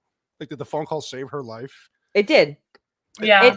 Again, this is like another weird moment where he's kind of like humanized for just a split second. And you can see like, when you compare her to everyone else he's really killed, they all have like this thread line of like either being a part of something sinful or indulging in very hedonistic behavior. And she's very clearly neither. Like, yes, hi. Oh, hello. Everything about her is just super, super innocent, super pure. She doesn't fit into this world whatsoever. So it's like for a moment, I kind of feel some guilt about this, which is strange. Yeah. And then he's like, "Are you still dating?" You know, she's like, "Are you still dating Evelyn?" And he's just, I don't even think he says anything. Does he just nod? He's just like kind of like maybe, not really. Like he's very aloof about it until the message starts playing. And she keeps she keeps saying I should go. I always get involved with the wrong men. And do you want me to go? Like he's like, yeah, you're gonna have to go. Because doesn't he say here, like, if you stay, I can't control myself. Yes. Yeah. So he doesn't, obviously at that point. He's like, just let her go. Don't even try to. Oh yeah, you have lunch. Interesting exchange between. It's so good. No, it's so good. The acting is really fantastic. like this part a lot. It's there's a lot you could read from it. Don't forget, you have lunch with Kimball tomorrow. He's like, thanks. And this part, oh my God. But even that like little touch, it's like that she's looking out for him. Yeah. Like she's actually keeping his life in order. She cares. Yeah, she actually gives a crap. And it's like, oh crap, this is a real because even if you look at like the people he brings into his life just like on the side, it's like, who does he sleep with? He sleeps with prostitutes. What do prostitutes do? They act. It's like they're not real people, in the same sense that when you're just talking to somebody and having a conversation, even this detective he's talking to he's trying to work him in a sense so he can try to get information. It's like everyone in his life except her is phony. It's like when he sees that, it changes his demeanor. It's really interesting. I love these little subtle things he does here. Like he sees the detective put salt on his steak, so he grabs the salt all awkward. Like, I should do that too. Just fit in. To salt this. Yeah, it's always about fitting in for this poor guy. Yeah, and then he's like, well, do you remember what happened? He's like, I took a shower. Then he's just like, this is where he starts sweating because it's like so obvious he's trying so hard to remember what he did. But the detective keeps just giving him an out every time. Like, and this is like another one of those scenes where I'm wondering if he is just imagining this entire interaction with the detective because he's so obviously trying to hide something, and this detective is not. And this isn't just like a normal police officer either. This is a private eye. He's more skilled than the average guy to be doing this. So I think this whole interaction is in his head. Yeah, because it's so obvious. Like you said, that he's lying and trying to play it off. That how could you not? Like here, he's sweating. He's got his eyes closed. Like any true detective would be like, "All right, I got you now. And tell me what happened. Really happened." I'm somewhat of a Huey Lewis fan myself. I too think it's hip to be screwed. Oh God, yeah, and then and he just lets him off. Like, okay, no big deal. And he's like, liberated. Well, he tells him like he had dinner with this guy named Mal Halberstrand, but Mark confirmed this way. And then I found out that you were here with these people. I was like, oh yes, there's like his ass got covered unintentionally. The mistaken identities actually saved his ass. Yeah. That's so funny. Let my hips guide you to be square. Yeah, they're too round though. Oh. And then he meets up with Christy again, and she's just like, "Yeah, no, I'm good." And he hands the fucking roll of $1,000. Yeah, it's like it's hard to resist. Yeah, this is what Waddy was saying earlier. Like, I needed surgery. I might need surgery for what happened last time. I should get a lawyer. And it's just like, In the new version, he's gonna be, but I got the stack. Sex work is real work. Yeah. instead of saying surgery from what he did, I had transition surgery. At the end, they'll take him down via like Me Too or something. All these women standing around him. We got It'll be like a sequel to She Said or something. Yeah. It'll be like the Avengers fucking Endgame. She's not alone. Oh no! All the sex workers come after him. They're all chasing him with a chainsaw. He's the one running down the Oh, they them energy while they're running after him. Oh god. Yeah, so he's like half now, half later. He's like, I won't be anything like last time. Like, he's so charming, he can actually pull this shit off, and people believe it. Even her. But she's like, again, to Vex's point, like, she's a sex worker. She probably really needs the money anyway. So it's like, what's it worth, though? Because obviously she sees red flags immediately. She doesn't want to do this. She's very uncomfortable the whole time. But I guess if somebody's handing you fucking thousands of dollars, you're like, yeah. This is Paul Allen's apartment now. She even says that this is much nicer than your old apartment. Oh god! Guaranteeing your death. Yeah. Oh god. Who was that nice? I forgot. This was someone he used to know, apparently. No, yeah, or someone he, I guess, used to run. I think he with, went to school with her or something like that. Yeah. Like they went to college together. Oh god, I gotta call Harley. Yeah, this is so fucking cringe. Although he's telling her that it's his cousin. Yeah, which is weird. What I would like is for you two to get it on. To get it on. Like, tell you what I like, dude. 2 chicks at one time. Oh shit! Does he do this all the time? Where is she? She's like talking to Chris. Do you summer in the Hamptons? She's like, no, no, I don't. Summer on the corner of Harlem. Yeah. Yeah. I love it. And then, oh, dude, I swear to God, dude, this scene where he's sitting there, he's not even watching them. He's just like, oh, Whitney Houston's self-titled album. And did you know this? He's so fun. He plays it so straight. This is like Velocipaster shit, where it's done so well. Oh my God. Honestly, you could run a YouTube channel like this where you're showing a scene and then just the narration over it has nothing to do with it. It's just trying to give some kind of insight about some form of art or other. It's just like, what is this clip? I mean, honestly, you could argue that some video essayists already do this with all those videos that have random video games playing in the background. True. Yeah. And I just love how she's the girl's like, you own a Whitney Houston CD? Actually, if you just listen to a Mark Brown video, it's kind of like American Psycho in a way. Yeah. And his explanations are so fucking, oh my God. It's not too late to better ourselves. He's trying to convince himself. You like Whitney Houston? Yeah. But it's impossible with this world that we live in. And just like, oh God. Crucial, really. Yeah, and then of course you do the there's a little nudity here, huh? Shit. There's a brief shot of like her under the sheets. Her bosoms. Well, I don't know how much I could show here. And granted, he's also chasing her with his butt showing. Yeah, well, and then I think you have to be careful about the bodies in the apartment because I can't remember if there's some boobs there or not. There's a few things, but what he does to the girl. Oh my God, dude! What he does to the girl is so fucking. Oh my God, he's doing stuff to her and he bites her, and I'm like, oh my God. Remember the first time? Yeah, facts. Jesus. Given the angle where it happened, it looked like he bit her like on the hip or the stomach. Or something. Yeah. It was disgusting. Yeah, I'm gonna just right there. What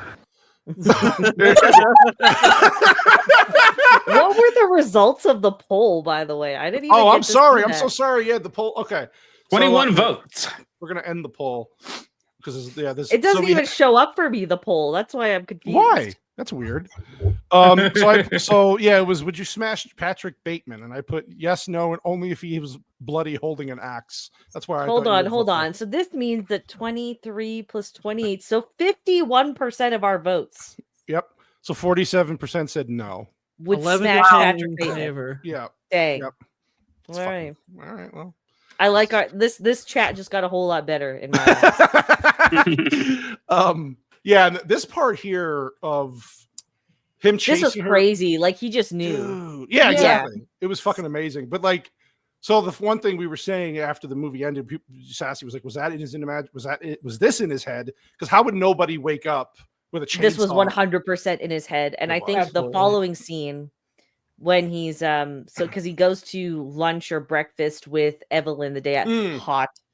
He goes to brunch with Evelyn. Jesus Christ! The next day. I can't. I'm gonna have to give you a fucking exorcism. You really should at this point. I think I've displayed a lot of red flags. I'm gonna get Gord on FaceTime. We're gonna do it together. Y'all, really, him running with the freaking all he had on was tennis shoes. Those white tennis shoes. Like Evelyn's just kind of like droning on and on about this wedding, and he has never really cared about her, never really cared about this relationship. Nope. So I kind of took this as he is so desperate to be anywhere else that he is now imagining this fantasy with the chainsaw and with the girls, because realistically it can't play out at all. There had to be people that would be coming out of apartments that would hear that. In New York City, got a chainsaw running. There's blood all over the place as well now. It's not. She's banging on the doors like. Well, and we basically get it confirmed later that it didn't happen. Yes. Yeah. When he goes back to the apartment, Mm-hmm. He's just Black like Lives. Where have you been? Black Lives. It's been a hot fucking minute. I think Black Lives was in. She was on our show on Sunday. Yeah, Sassy yesterday.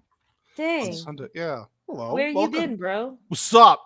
What was I saying? Oh yeah. So like I like how she's like, well, this really wouldn't work because your friends are my friends, and my friend. And he's like, you know what? You can have them. And then right then she's like, oh, you're really serious. You know what? You're right. I've been thinking about it. You can have them. Yeah. Yeah. Because it's all been about a status for him and being in that circle, and now he's like, fuck it, I'm giving it up. I don't give a shit. I just can't do this anymore. God, we never really share. He's like, we never really share. It's just he's like Vex said, he's so desperate to get out of this, he'll say whatever he can just to get her to go away. Oh God, if you really care about me, stop making a scene right now, right? Yeah. I have to go, but where? I have to return some video. That's return some video. So good. Oh God. Yeah, this is where the fucking psycho. So this is all he's just imagining all this shit, right? Most of it. Some of it. Most Not all of it. Yeah. All and of this it? is to show you what goes through a guy's mind when marriage starts, coming into the picture. When things get serious. Everything happens like this, and then it's done. Dude, the first time watching this, I was like, "Oh my God, what is he gonna do to this poor cat?" And then I know, me too. The old lady stops him, and he's like, "Boom!" Feed me the ATM saying, "Feed me a stray cat." I swear. Like the first time I saw it, it was jarring, right? But every subsequent time, it cracks me up. It's so what a strange thing for an ATM. Yeah. Feed me a stray cat. It's like what the heck? And he moves to do it, and I'm like, what the heck? And then him with the gun, the shootout with the cops, and him blowing up. Because even he looks at the gun like he can't believe it happened.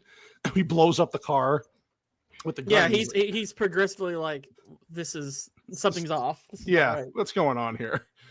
And then him running into the was this the scene where he goes in and out of the door and shoots the guy? Yeah. Like this is a great way to like further emphasize that everything really is the same because he walks in this building thinking it's his work building. Yep. It's not, so he shoots this guard, shoots the janitor, and then he finds this building. Like he's really kind of like stuck in a hell of his own making. Yep. And it's strange because many of us wouldn't even consider this hell. Like this would be great to work a job where you do fucking nothing and get paid hundreds of thousands of dollars. I thought you were saying most of us me too. About the fantasy. And I was well, that's facts. That's facts. We all dream about putting cats in ATMs. I mean, hell. Duh.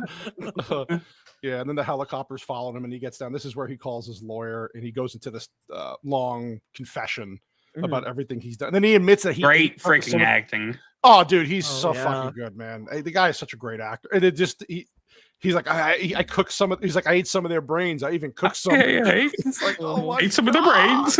yeah, and So not gonna lie, like watching this over, I was like, if they cast him as the Joker in The Dark Knight, still would have worked.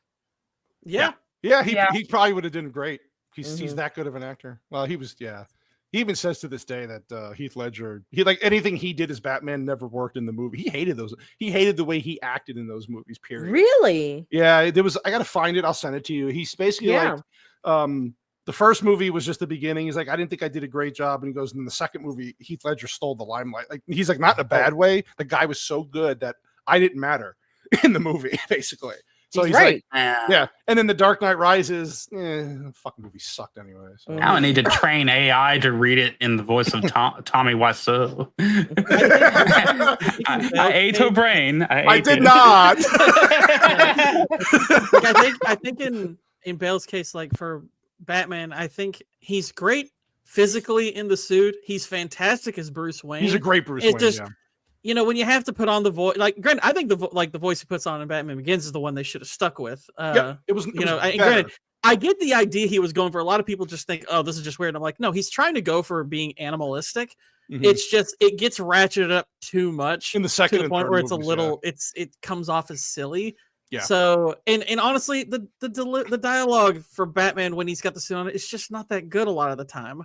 It's true. Yeah. So, I think for the voice though, like the issue was because it's so good. It is fine in the first Batman, but because of the issues Bale was having doing it, then they do it in post-production. Yeah. So that's why the voice takes a hit in the second. Wasn't he getting like migraines and shit from the first movie? Like I don't remember what it was, but like it was something to do where can't he turn was your having head. trouble. Can't turn your head in the suit. It's because it's very stiff. This was actually a complaint for Batman suits. Like in every movie up to that point, them changing the suit in The Dark Knight was every bit just practical for the actors, and like it's actually one of the funnier lines of the movie. He's like, oh, you want to turn your head, right? Yeah. We can back out the driveway easier. It's like that's really the practical reason for it. He's not wearing hockey pads, Gord. I'll tell you that. And a knot in his neck the size of a football. Well, hence why, just to get off the Batman thing real quick, but that's why I like the first movie better than all the other ones. It's objectively the strongest one. Yep. Top to bottom, that might very well be true. Like I still think I think The Dark Knight peaks higher, but it's probably not as strong narratively. Throughout the whole I think Batman Begins really has just like the cleanest overall story and execution. Yeah. If you take out Heath Ledger's Joker out of The Dark Knight, it's an average the movie doesn't hold up. Yep. That's like, even though I like The Dark Knight better, objectively, Batman Begins is the much stronger movie. Yeah, I agree. This is where you were saying he goes to Paul. Well, what he thinks is Paul Allen's apartment. Yeah, and he's wearing the mask, expecting to get the bodies out, and it's all clean. So like they throw you off a little bit because like they're painting everything. Like so, you're people like at first watch. Were you guys thinking like, oh, did they cover this up so fast? Like, what the hell happened here? Because that's what I thought. I mean, it's the funny thing is, it's so implausible that they would that you're inclined to think, of course not. But the woman's dialogue, if you pay attention to it, suggests that maybe they did. And with this, it's like maybe what we're seeing happen with the rest of the environment where just nobody cares and nobody notices anything because nobody can tell the other person apart. Yeah. Maybe it's like they very well could have. Obviously, they did paint over something. Yeah. So and her demeanor too. There's just enough to her demeanor and her dialogue where you like question, like even because these are the most outlandish kills. Him dropping a chainsaw from several floors up that just so happens to hit her perfectly. It's utterly implausible, but there's just enough in her performance and her dialogue where you're like, I don't know for sure. Right. And the way she says, like, plays him like, oh, did you see the ad in the Times? And he's like, no, yes. He's like, she's like, there was no ad. And then like, she's like, I think you need to go. Because you're like, what does she suspect? Like, what is like, and then he's like, well, she's a lone realtor and stuff like that. But also, it's anybody that's, I don't know, anybody that's somewhat higher class than him or in a position of power at all, like he will listen to right away. Like, you got the private eye, even though he's not a CEO, he's not making that kind of money and stuff like that. Right. But people who have their shit together, he just automatically just, okay, Well, and also, and you're touching on the fact that she's a realtor. It's like, if you think about it from the perspective of the world building in this movie, it's like you could make the argument that because she is selling this we already know it's a super expensive place, that you could make the argument that she's going to be that she's fine with being hush hush about what happened there because she can sell it and make a lot of money. Yep. It's like you can buy into that from the way this world is built up. Yep. I'm like, it's true. It's like you want to tell yourself there's just no way, but the way the world is built and everything, it's like maybe. Yeah. Yeah, I love how he calls Gene here, and he starts losing his mind. He's like cursing at her, "You fucking bitch!" And he's like, she's like, "What's wrong?" He's just like, "Fuck you!" He was losing it. Great acting again. Stop sounding so fucking sad. He's just like going, like, "Oh my god, he's finally lost." Yeah, it's what's cool, like, because I remember like because there's it's an interesting contrast between this and the conversation they just had. It's like, gosh, why is he so mean to her in this? I think it's kind of in the dialogue. Part of what he hates, in what you see in his monologue at the end, and what he hates is that there's no catharsis to his actions. He's not going to be punished for what he did. Nope. And he's frustrated by this right now because it's like in his mind, he's like, I don't know if I did what I thought I did. Right. And even if I did, I don't know if they'll punish me for it. Yep. I literally got away with murder, and I will gain nothing from it. I'm not free from this life. I'm not recognized, any punishment. Yeah, I have no fame, no name. Yep. And then she pulls out his like date book, and then as she's scrolling through it, she's noticing like all this. It's just a normal date book at first, and then there's all this decrepit, like psychotic shit of him. It's like, oh god. Joe Biden went through this shit every day, guys. And then he gets to this like this whatever the fuck this is, this restaurant with these guys, and it's just the same. This shit. is where they were at the beginning of the movie, wasn't it? Yep. I think so. It's just a different room, yeah. But it's the same shit. They're talking about reservations. They're talking about like just whatever stupid shit they're talking about. It's just the same thing over and over.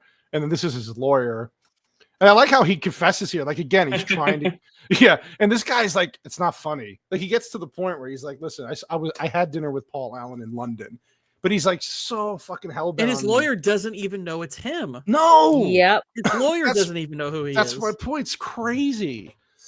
Yeah, there's an insane amount of time too this past because now it is close to Easter. Yep. And when the film started, it was between Christmas and Thanksgiving.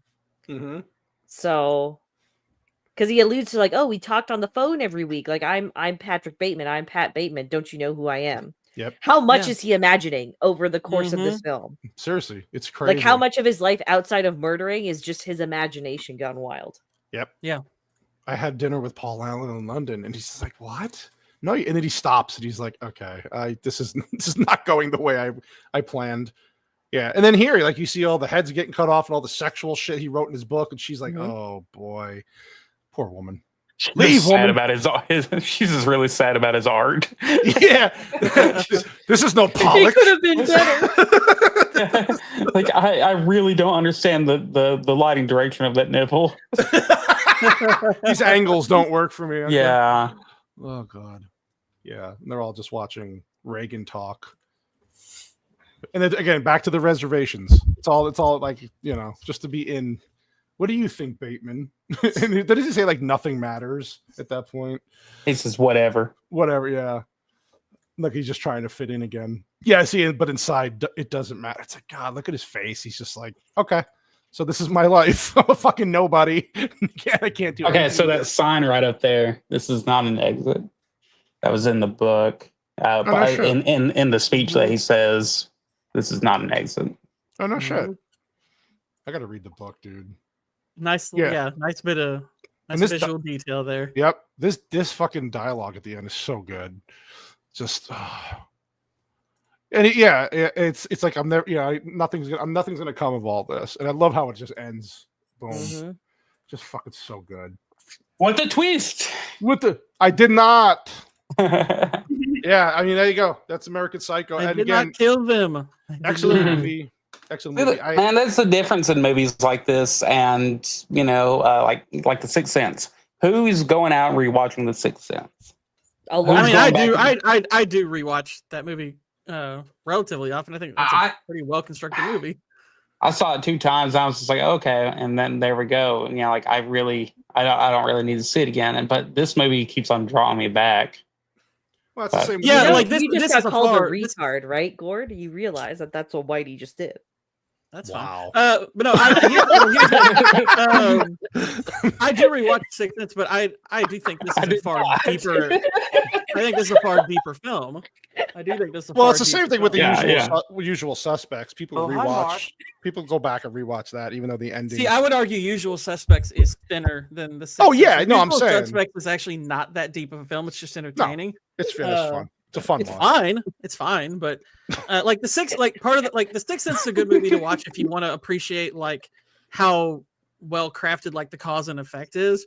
Mm-hmm. This one is far more complex, and yet it achieves something similar. It has all the cause and effect and stuff laid out really well. Because when I first saw the movie, I was really wondering, it's like, does this ending actually work? And the more you watch it, you're like, gosh, yeah, the legwork they did in the writing and in the visual details and in like what people say, it's like, it's so well constructed. Mm-hmm. It sure is. Oh yeah, it's fantastic. Vex, my friend, trivia. You okay there? Sorry, Gorgo's just so excited to talk about the movie. Just like, I don't care. Then I was just called a retard. I was just like, I don't care. I've got a big meeting over at men's room. Yes, I do have a fair amount of trivia, surprisingly, for this one. Let's do it. Do it. All right. So this had a budget of $7 million. It actually took home a little bit more internationally, 56%. The grand total was just over 34.2 million. So this was quite successful. This is Mary Herron's second movie, by the way. I didn't realize that she directed I Shot Andy Warhol, which I actually do recommend. A young Stephen Dorff is in there. Also a solid movie. But yeah, so this is her second feature, and damn, like she's off to a strong start. So this movie came out on April 14th, 2000. Domestically, it debuted at number 7, and it came out the same day as 28 Days, which debuted at number 2, and Keeping the Faith, which is a Disney film I've never heard of, which debuted at number 4. Keeping the Faith, is that the rom-com with Jenna Elfman, Ben Stiller, Edward Norton? No clue. I've never heard of it. I think so. We saw that. That's actually not a bad movie. It's for a rom-com. It's kind of funny. Okay. The single biggest cost on the film was purchasing the rights to various songs used throughout. Whitney Houston actually outright refused to have any of her songs played during the film. We're going to talk about you anyway, Whitney. Fuck you, Wendy. Looking for a way to create the character of Patrick Bateman, Christian Bale stumbled onto a Tom Cruise appearance on The Late Show from 1993. According to the co-writer and director Mary Herron, Bale saw Cruise in this very intense friendliness with nothing behind the eyes, and Bale subsequently based the character of Bateman on that. Interestingly, Tom Cruise is also featured in the novel. He lives in the same apartment complex as Bateman, who meets him in an elevator and gets the name of Cocktail wrong, calling it Bartender. Interesting. Okay, it is the most uncomfortable interview ever, and it is really as creepy as you think. Okay, share it in the chat. Yeah, I want to do that. During production, Christian Bale followed the morning routine that his character Patrick does. Nice. That doesn't surprise me one bit. Not at all. Gay. The film had various problems with designer labels during production. Carudi, who was the costume designer, agreed to allow that's one of the designers, my bad. Agreed to allow Christian Bale to wear their clothes, but not when the character was killing anyone. Rolex agreed that anyone in the film could wear their watches except Bateman. Hence, the famous line from the book, "Don't touch my Rolex," had to be changed to "Don't touch the watch." Perry Ellis provided underwear at the last minute after Calvin Klein pulled out of the project, and Comme des Garçons refused to allow one of their overnight bags to be used to carry a corpse, so Jean-Paul Gaultier was used instead. No kidding. Huh. It's interesting. Christian Bale insisted on getting Bret Easton Ellis's approval for his portrayal before filming and arranged a meeting. Bale showed up to the meeting dressed and groomed as Bateman and even introduced himself as Patrick Bateman. After 10 minutes, Easton Ellis begged Bale to stop because his hands were shaking and he could not take it anymore. Easton Ellis has said that this was the single creepiest moment of his life. Wow. Wow. It's cool. Mm-hmm. Yeah. Whereas Vex can like imagine she'd be like, it's so good. There'd I be would have more than directed water my on that casting. menu. God, I swear. Christian Bale was warned by many that it would be career suicide for him to play the lead in a film like this. This only made him more eager to take the part, inspired by Nicolas Cage in 1988's Vampire's Kiss. Fortunately for him, the opposite turned out to be true. Bale's role in the movie was considered a breakthrough performance and enabled him to shift his career from supporting roles to leading man status in the decades to come. And this finally culminated in roles in the Batman and Terminator franchises, wide critical acclaim, as well as several movie award nominations, including an Oscar win. Fun. Having such faith in the film, Christian Bale turned down other film offers and auditions for 9 months in hope of winning back the part of Patrick Bateman. No shit. Wow. Mm-hmm. To block the three, Whitey already said this one. Never mind. During his big chainsaw scene, no, you're good. Christian Bale would happily hang out between takes wearing nothing but a sock over his penis and some tennis shoes. That's what I'm wearing. Fucking Gord. I mean, you're usually not on camera, but now you're really not on camera. The bad thing is the picture probably doesn't help with the mental image. Does he have the Jessica Alba thing up? That might help. No. Oh yes. In the DVD commentary, the director says that during the first shower scene with Patrick Bateman, all of the women on set gathered to watch Christian Bale wash himself. Oh, that's a shock. Wow. Oh wow. That is not wow. Me too. That's sexist. What kind of bullshit is that? That's hilarious. This film was initially given an NC-17 rating by the MPAA, the cinematic kiss of death due to distribution difficulties under this rating. Mary Herron argued volubly, I don't know this fucking word. Oh, these fucking words. Oh my God. Yeah, against the rating. It's like, just loudly, guys, come on. Okay, loudly against the rating, but was forced to make some minor trims to receive an R rating. Whoever wrote that piece of trivia is a pretentious douche. Volubly. I'm trying to sound all smart and they're fucking She argued volubly. After the novel was originally optioned in 1991, Bret Easton Ellis himself was set to write the script for director Stuart Gordon, with Johnny Depp starring as Patrick Bateman. Gordon wanted to do the film in black and white and stick as close to the book as possible, meaning a guaranteed X rating. After the project fell through, David Cronenberg replaced Gordon with Brad Pitt to star, and this project also failed to get off the ground. No, I can't see Brad Pitt pulling off. No. I can't either. No. You can't see Brad Pitt pulling off? Yeah, that too. Twice, Gord, twice.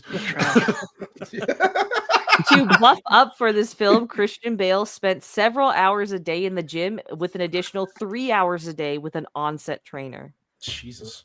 Dang. He hated it too. Now, allegedly, Christian Bale underwent extensive dental work in order to play Patrick Bateman. It's unclear if this was by personal choice or whether he was instructed to do so for the role. That's interesting. I heard that he claimed that he did it. He is from Britain, so he would need it. Yeah. In 2013, Funny or Die recreated the hip to be square scene with American Psycho with Huey Lewis and Weird Al. Yep, Huey Lewis played Patrick Bateman and Weird Al played Paul Allen. In the scene, Lewis discusses the film, its controversial reception, Bale's acting, and its effect on Bale's performance as Batman. Rather than listening to the song, Lewis pops in the American Psycho DVD, and at one point, he points to the television while discussing Bale, as Bale is shown pointing at the stereo discussing Lewis. It ends with Lewis killing Yankovic, saying, "Try parroting one of my songs now, you stupid bastard." The video ends with the song "I Want a New Duck," a parody of Huey Lewis and the new song "I Want a New Drug." Oh my God! Here's his original teeth right here. Can I pull it? Yeah, I see it. Yep. Oh. Yeah. Got that British shit They weren't going on. no, well, I mean they weren't terrible though. They weren't by bad, British though. standards. Yeah. Yeah. Br- Especially by British standards. Yeah. But they aren't By American. British standards, they were practically African. Exactly. His mouth's just a little too black sounding now. God. In its initial stages of development, Oliver Stone was set to produce and Rob Weiss to direct, and Weiss had intended to cast Shannon Doherty as Evelyn Williams. What? Why? Wow. No, I don't buy Because that. she's at all. awful. Yeah, that's true. That's true. He That's was true. awful at the time. Is That that is what's true. the thinking? All right, I have a fair amount of casting trivia actually Oh, for I this. love Okay. this shit. Oh, right. Oh. Wow. Drew Barrymore and Liv Tyler originally sought some of the female roles. Doesn't say who. like multiple ones each. I don't know. Eh, no, I'm good. I No, would no. too. I'm good. Okay. Christian Bale unsuccessfully tried to convince Winona Ryder to play Evelyn Williams. Hmm. No, I don't know. We're getting there, Boosh. Don't worry. Okay, all right. Ewan McGregor was offered the role of Patrick Bateman, but declined after Christian Bale personally urged him to drop it. Yeah, he told me, I'm gonna bite you with these British teeth, fool. If you don't back away. Yeah, that I just don't see that. But No, not you. I He's a don't good either, actor, but- but no, I don't think so. Mhm. Johnny Depp had expressed interest in playing the lead role. What fucking movie did Johnny? Honestly, I could kind of see that one. I Johnny? could see Johnny, yeah. I could see 2000s early 2000 Johnny Depp playing this role. Yeah, not as It good, would- but yeah, it would basically Yeah, no. like Ninth Gate Johnny Depp, that face, but on a buffer body. yeah, Yeah. I can see that. Now Leonardo DiCaprio, he was Ugh. originally attached to the project. He was asking $21 million to play the lead, Oh, forcing the film's what budget the up to heck? $40 million. When he Wow. quit, Christian Bale resumed the role, and the budget went down to a more reasonable $7 million, with the box office take of 34 million, and the film was a success. Yeah. Oh, they were I swear, what is with Leo and 21s? right. Oh. Daddy, chill.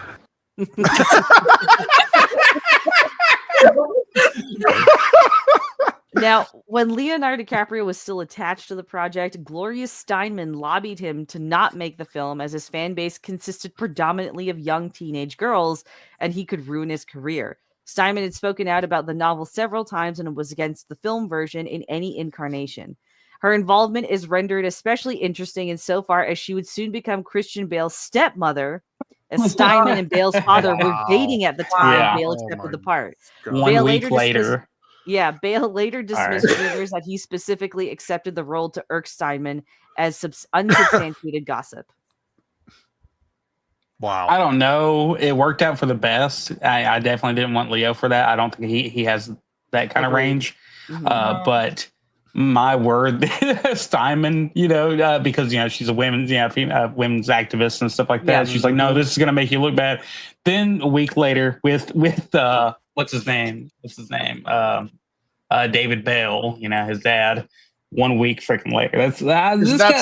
That is fucking funny. The irony too is that this movie never lost status, and it's actually been thrust back into pop culture in the last 5 years. Yep.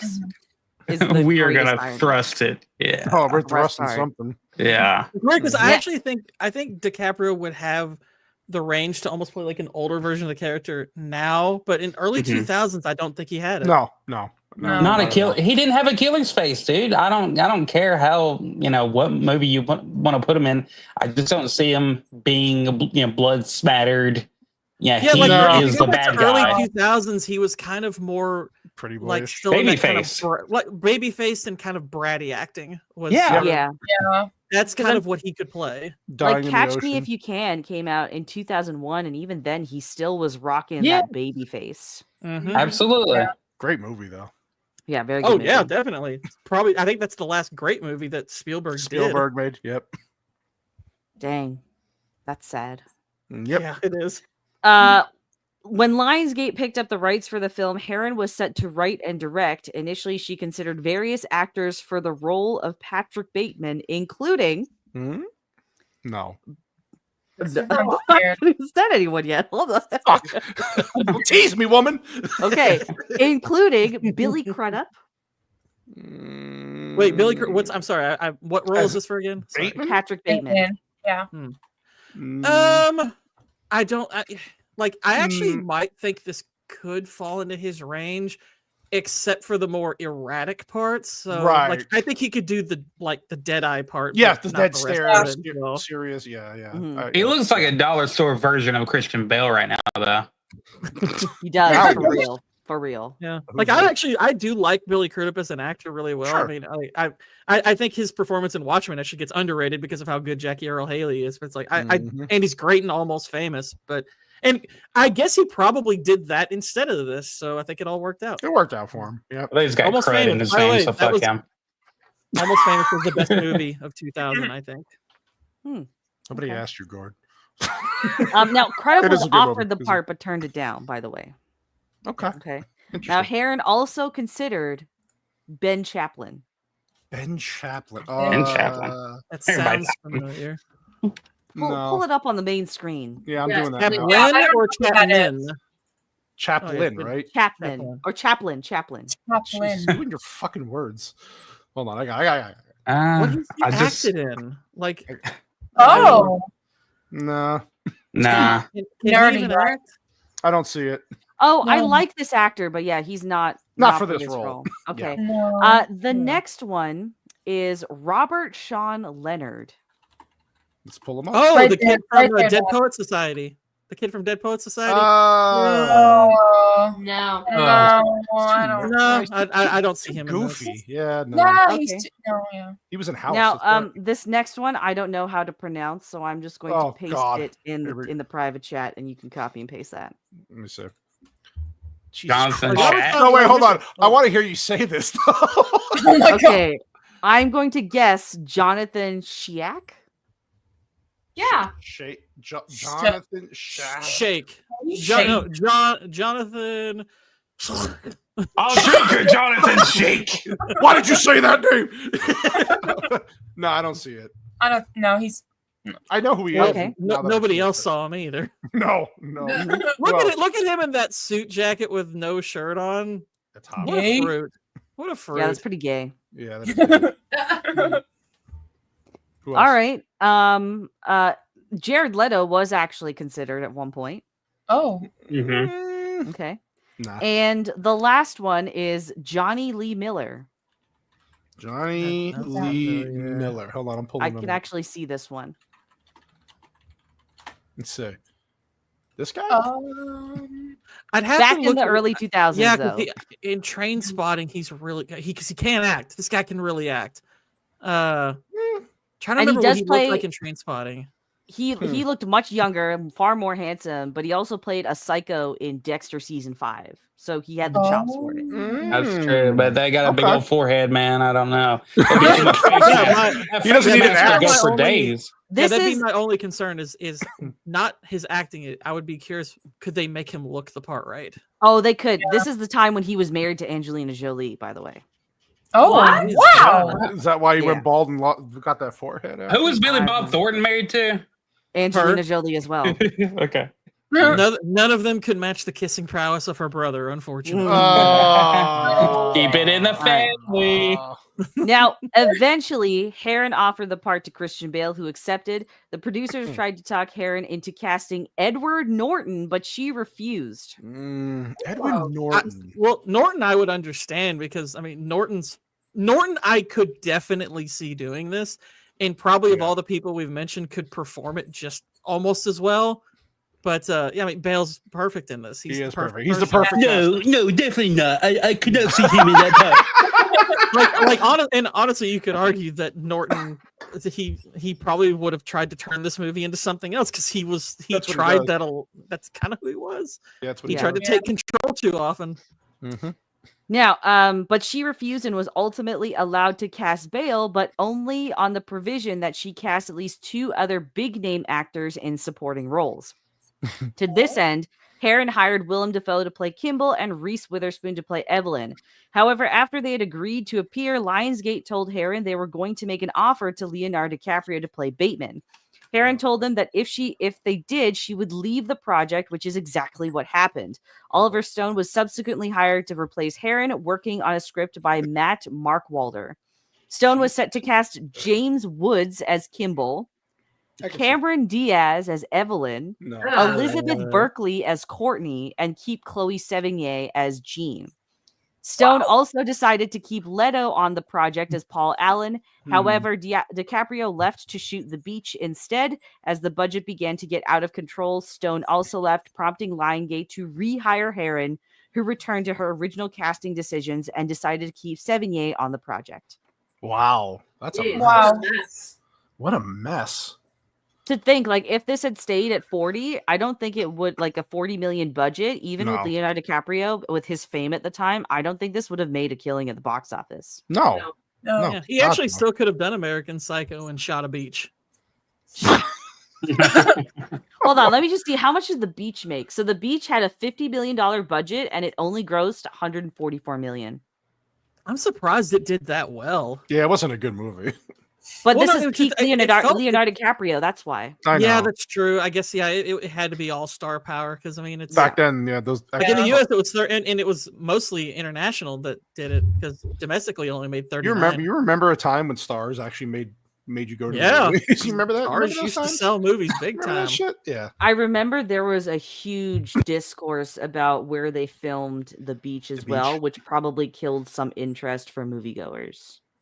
Because like they went, it was like Thailand, I believe it was. So the beach that they shot on, they had taken out basically all of the native plants and whatnot and imported Florida palms to get the look that they wanted.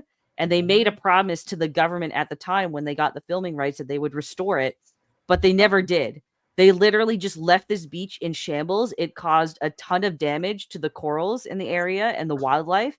And it took them up until like the mid 2000s, like 2010s, to get it back to a proper like ecological balance. No shit. Yeah, and it cost the government millions of dollars, by the way, too, because the production didn't hold their word. Wow, that's fucked up. Yeah. Yeah, it's a bunch of beaches. Bunch of beaches. That's all the trivia I have, though. No Christopher Walken. Last trivia till fall. I mean, Christopher Walken could have played the detective. I think Christopher Walken. Let us hear it. How would he play? Let us hear it. I mean, no, I think he should play Evelyn. I would like Joe Gord. No, he would have played a good detective, Kimball. Are you kidding me? You imagine? I disagree. You don't think he would have been a good detective, Kimball? No, I don't, because he's too old. Well, in 2000, I think they could have used Dennis Leary. That is Hopper. Actually, Dennis Leary might have worked. Dennis Leary would have probably worked. Yeah. Do you like Huey Lewis in the nose? Oh my god. Christopher Walken would have been a very different kind of psycho, but probably compelling. Oh, could you imagine? It doesn't matter. Day in the life of Christopher Walken. he's just putting shit on his face. Like he would probably like say all the things. That's where he pulls all the seeds. I exfoliate in the morning. 1,000 crunches. He only does like 3. 3 of them. Yeah. Oh god. That line is so cool. His ice pack would just be like when you get on a out of a lunchbox or something. It's a frozen fish, you know. But that line was so cool, you know, like and so funny because he's so into it. He's like, I can do 1,000 of them now, you know. He just did that so well. I really appreciate his so work in here. It's so damn good. I guess we can do our ratings and thoughts. Little shithead. I mean, little cannoli. Oh my gosh! I love it. See, you call her like 9,000 names. To stick to something. Vampire Jewels. Vampire Jewels. Yeah, let's do that. Since it's your first time, give us your final thoughts on the movie and what you would rank it. Your mother, please. Well, it's right up my alley. You know that. Yeah, you're nuts.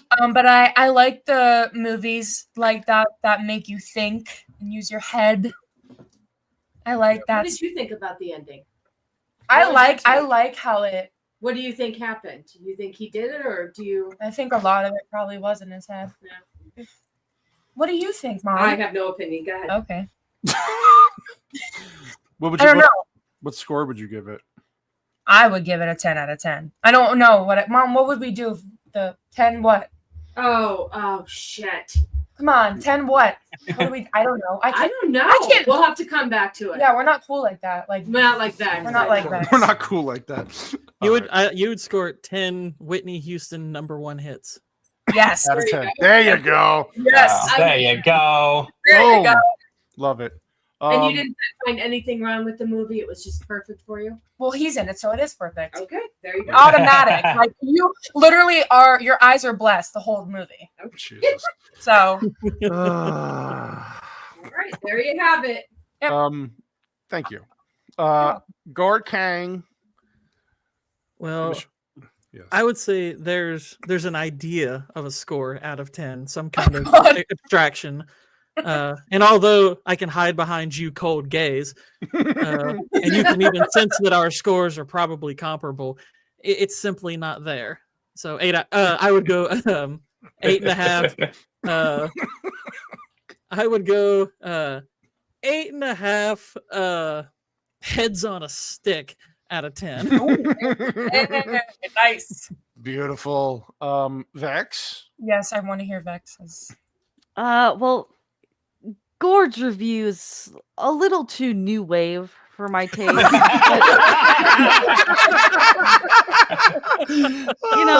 He's been compared to, the movie cynic, but I think Gord has a far more bitter, cynical sense of reviewing. So, honestly, no, this remains one of my favorite movies. I think the casting is perfect to a T. Like Christian Bale seriously shines. I can't picture anyone else in this role. Like he definitely brings his A game, and it's crazy that he just threw off auditions for 9 months knowing that he would get this. Like the stars sort of aligned. I think the pacing is pretty perfect too. I like that it walks so many lines. It does horror, it does thriller, it does comedy, it does satire, all really well without overstaying bounds in any of those genres or even compromising any of them for the sake of the other.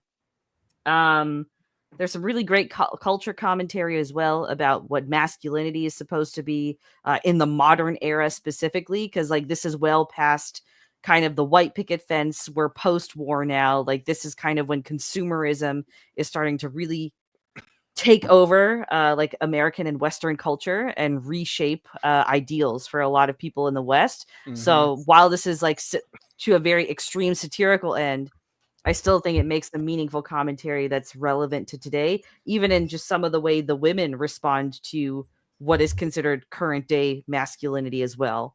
Yeah, I really have no issues with this film. I kind of want it to be longer, not to show more gore, but just to give us more of a taste of what it is like to be Patrick Bateman, since the ending is so ambiguous as to whether it was real or whether it was not, or how much was real.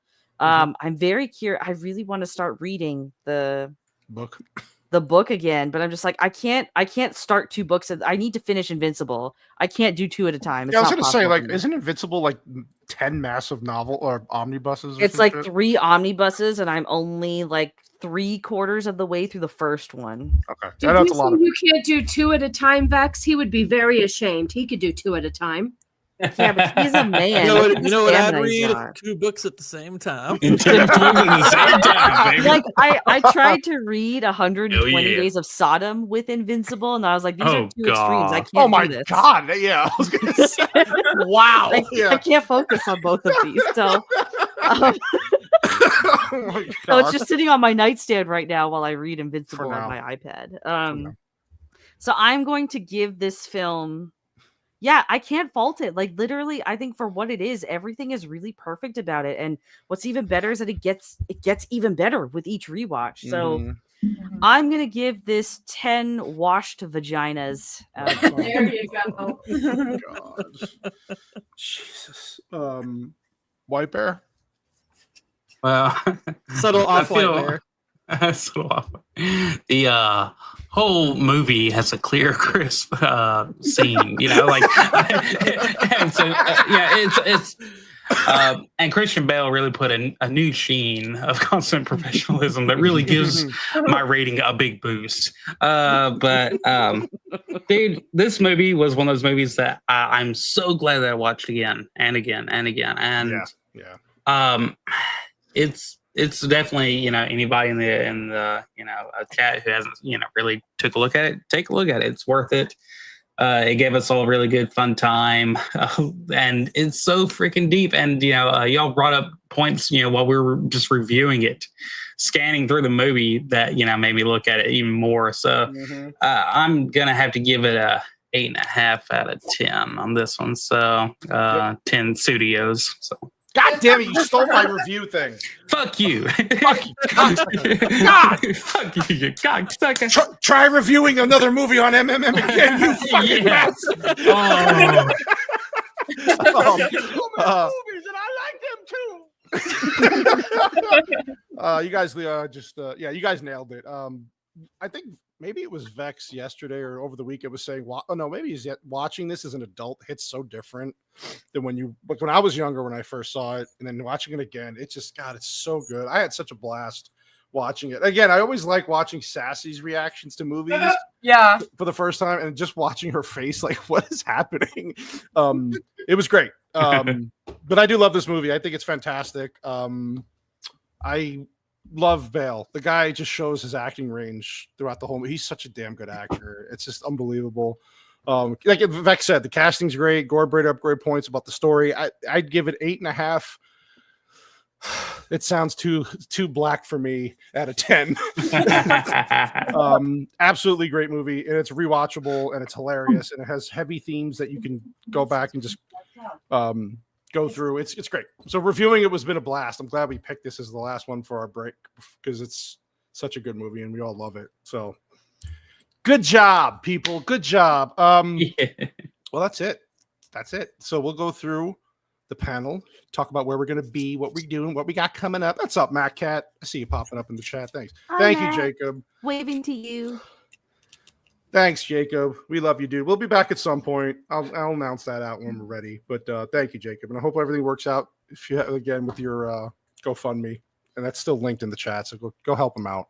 It's in the description in the show too later on if you guys want to help. I know where you're gonna be, kid, so I don't need to. No, she's gonna promote. Go ahead. We're gonna be Sunday, right? Yes. This Saturday, Sunday, and we are gonna try to watch. What's it called? What's Emilia Perez? Yes. Emilia Perez. Yes, Oh, we have to watch it. Well, you know what? It does fit her show. Well, tell them the video you sent. Yeah, I me. saw a clip of them singing about bottom surgery, and it said something about changing your penis to vagina and vagina. Nice. Man and a woman to, or man to woman, woman to man, and you know. Yeah, it was very. I swear, James Holmes picked the wrong movie. He should have come along about a decade later. No shit, dude. No shit. So you plug our channel, Mrs. Sassy Sasquatch, 3 p.m. Sunday. You just did. So what does she need to do with? No, but what's you? Yeah, you did good. I don't know Good the job. time, Good though. job. I High don't five. I don't 3 know. p.m. Eastern. Yes, 3 p.m. Eastern. Sassy's going to talk about stuff about trannies. It's always a fun time. Gore And she's King. gonna talk about Vegas. Don't forget. Oh yeah. Well, no. Oh yeah. Gore King. So Gore King's been playing Uncharted, and I'm pissed off that I never played these games because I'm a retard, but also I can't get them on Steam except for the fourth game. Yeah. So that sucks. You have to emulate a few of them. I'm gonna have to get some emulators, but yeah, it's been a blast watching you play those. They're fun. They're fun. I'm I'll pretty probably sure you can get the collection real cheap on disc for the. Oh, do you got rid of your PlayStation? Actually, the little kid, the Vampire Jules has a PS4 Slim. I just you can buy it. Well, you can buy them on that. There you go. Yeah. So I might actually hook that bad boy back up to the big TV, and maybe I'll play those games. Because it'll be super cheap to buy now, like $20 to get that. And they remastered them for the PS4 too, right? So yeah. Okay. Cool. Aren't you lucky?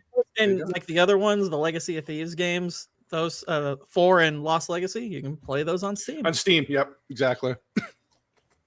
But so yeah, I'll be back playing that tomorrow evening, and I guess I'll go ahead and say what I'm doing video wise. Obviously, I haven't put out a video in a little while. I was trying to figure out exactly what I wanted to do. Now that I have like better hardware and software to edit with, kind of retooling a lot of stuff right now and sort of doing a little bit of a soft reboot of some of my videos. I'm actually working on a redo of In a Violent Nature. Then I'm going to move on to I'll move on to a movie I haven't done before. I'm kind of going to go back and forth between new videos and redoing old ones. Not going to redo every old video, but quite a few of them I have plans for. But yeah, I'm almost done with my script for In a Violent Nature, and I'll probably start editing that pretty soon. Nice. Looking forward to that, man. That's going to be fun. I know. Every time I walk downstairs when Canoli's working, he always has your gaming streams on, Gord. And I'm like, I recognize, is that Gord King? And because I know your voice. I support my people, damn it. Yeah. I know. Speaking of my people, well, no. Anyway, you're not my people, but I love you. You're Sri Lankan and you're not Italian. I love you, Vex. What do you got? So you actually, your Sunday shows, by the way. I wake up earlier than everybody in the house on Sundays, and I jump on. It's fucking hilarious. This last one with Hercules, fucking amazing. So I know you're doing, if I'm not mistaken, you're doing Minecraft next week, right? Or this? Yeah, I mean, I know I already discussed it earlier today on another channel, but like, I'd like to just like go through it a little more detailed. So, yeah, before Vegas, we're getting our autism on, I guess. So it's gonna be good. Sundays on my channel, 10 a.m. Eastern Standard Time. I think that's 7 a.m. for you guys. So yeah, I'll be doing the Minecraft movie. I also have not put out a video in a very long time. I'm working on stuff. I got hired to do some work. So when I finish that, I will put out the Snow White video when I'm back from Vegas. And then after that, it will probably be Devil May Cry because I am going to finish that anime. Oh, that fucking show. Yeah. And then after that, because June, The Descent turns 20 years old. So I think the Descent video will come out that month. Nice. I'm trying to go for one video a month. I'm kind of glad someone else was going to cover that because I'm looking at movies that have anniversaries too. I'm probably going to do Final Destination, but I was like, The Descent. That's one I give a lot of consideration to. But I was like, Descent is a top 5 movie for me. I love that movie. I think there's a lot of commentary that no one has really picked up on that. It's true. So that's why I'm looking forward to that video. But yeah, I just I'm trying to get back on my feet, guys. With the Snow White video, I'll be back on my feet. Don't worry. Vex's stream yesterday, it was so funny because normally my workplace, there's like nobody really walking around behind me. I'm just kind of in this station working. And when I was hearing, but I'm kind of just listening to her stream. I can't like look down at my phone while I'm doing my work, but I'm listening, and I occasionally, if a supervisor's not around, I'll message. And I keep hearing this thing about boob cam and stuff, and I was like, "Oh my God, how prominent is that on my screen?" I look down, and it's this little box. I'm like, "Okay, I can't see that. It's no big deal." And then she like zooms in on it, and here's the thing: yesterday there were a lot of people behind me who could see what's on my phone. Oh my God. They seeing the Tamil Tatars. Why did they donate to Jacob's cause? Yeah, what the fuck, man? Yeah. I was like, I need to turn my phone over because they're gonna be like, "What are you watching?" You don't want to know. You don't want. It was so it's good. Funny because I went on B Sub today, and there were 2 super chats asking about. Yep. Oh God, it was so good. I was heard around the world. I'm sitting there like at 8. It was like 8 in the morning here yesterday, and I'm like sitting in bed. I'm giggling. I'm a big dude, so the bed shake. I'm like, I'm gonna wake Sassy up laughing, and I was like, I couldn't stop. It was great. It was fucking great. So good. Yeah, and then of course, White Bear, you and your IBS hot dog wizard. Yes, videos are hilarious. I got a new one out earlier today, and that hit right away, so that was cool. But awesome, dude. Awesome. Yeah, happy when they actually hit right away. You know how weird YouTube shorts are. So yeah, I'll just be constantly putting out one meme a day on that channel from now on. And yeah, I've already got more lined up for this week already, so should be good. Yeah, I am. It's a loosey goosey of a channel there, so he's a legs wide open. So I will be putting them out, So IBS Hot Dog Wizard, that's easy for you to remember. It's a very Gord came up with the art for it. He's very artsy. It's so I mean, just embrace the Hot Dog Wizard. And it's so since we won't be going for a little while, I need to play one sound from my soundboard here, since I won't be able to play this really much for a while. So here we go. Okay. Oh, these, my boobies, my massive fucking titties, my super stuffed milkies, my honker bonker doinky boinkies, my fabric stretching, wind flapping, gravity welling sex mounds. You mean these super duper ultra hyper goddamn motherfucking jets? Wow. Wow. That's very I knew that should play when we walk into a room, Vex. That's what you're missing if you don't watch the old Dragon Ball Z, people. Okay, so watch out. Anyways, bless y'all, and like really, really super duper. Gonna miss everybody, but you know, just hit us up on the Twitters. We're still around, and Bates has a show, and Thor has. I'm just gonna send you random links every once in a while. Hey, let's chat on StreamYard, guys. I know. I'll miss smelling your face. So anyways. Yeah. Shh, it only happened one time. I know. It was there Wait, though. when did you guys get spelling abilities through StreamYard? He picked me up. It was fine. There was about a 2-week period where they misspelled. They took the R away. It was called StreamYard. So yeah, a little bit of Sasquatch musk. little steamy yards there. So little doodly do. Oh god. Yeah, waka waka. Oh, you guys are fucking great. Yeah, all their information's in the description. Please, I know all of you probably already subscribed to them, but please, they're fucking amazing. Content creators are great people, so go support them. And then as far as us, yeah, that's it. I mean, a break is a break. Yeah, we're taking a long hiatus. A lot of shit going on in the Cannoli household. Just work in general stuff, life stuff. Taking a break. I do plan on hopefully coming back in the fall at some point. I don't know if we're going to do the show as often as we've been doing, but we will be back because I do love doing this with them. I love talking movies. So yes, it's been a great pleasure doing this for as long as we have. It's been a fucking over 2 years. That's crazy. I love these people. They're great. So I'm very excited to see Vex in Vegas. Really, it's going to be fucking amazing. She's going to beat the shit out of me probably at least once. I expect that because of my autism, my flair. No, I'll film it for you. We're going to be looking at everyone's sus with our martinis and a count in the 100%. That was our plan. 100%. What are you talking about? Recreational judging. Yeah, no, but it's been great. All the guests it's been great. It's been a great fucking run. We will be back at some point. Trust me. It's just it's a much needed break. But yeah, I love you guys. Thank you to the chat for always supporting us. Thank you for the super chats tonight. And we love you guys. Without you guys, we wouldn't have a show. So we love you. Hopefully you'll be there to support us when we come back at some point. Just look out for an announcement at some point in the fall. I will tell everybody what's going on. That's it. We love you. Thank you again. And we will see you when we see you. Goodbye for now. Have a holly jolly Christmas. Yes. Bye.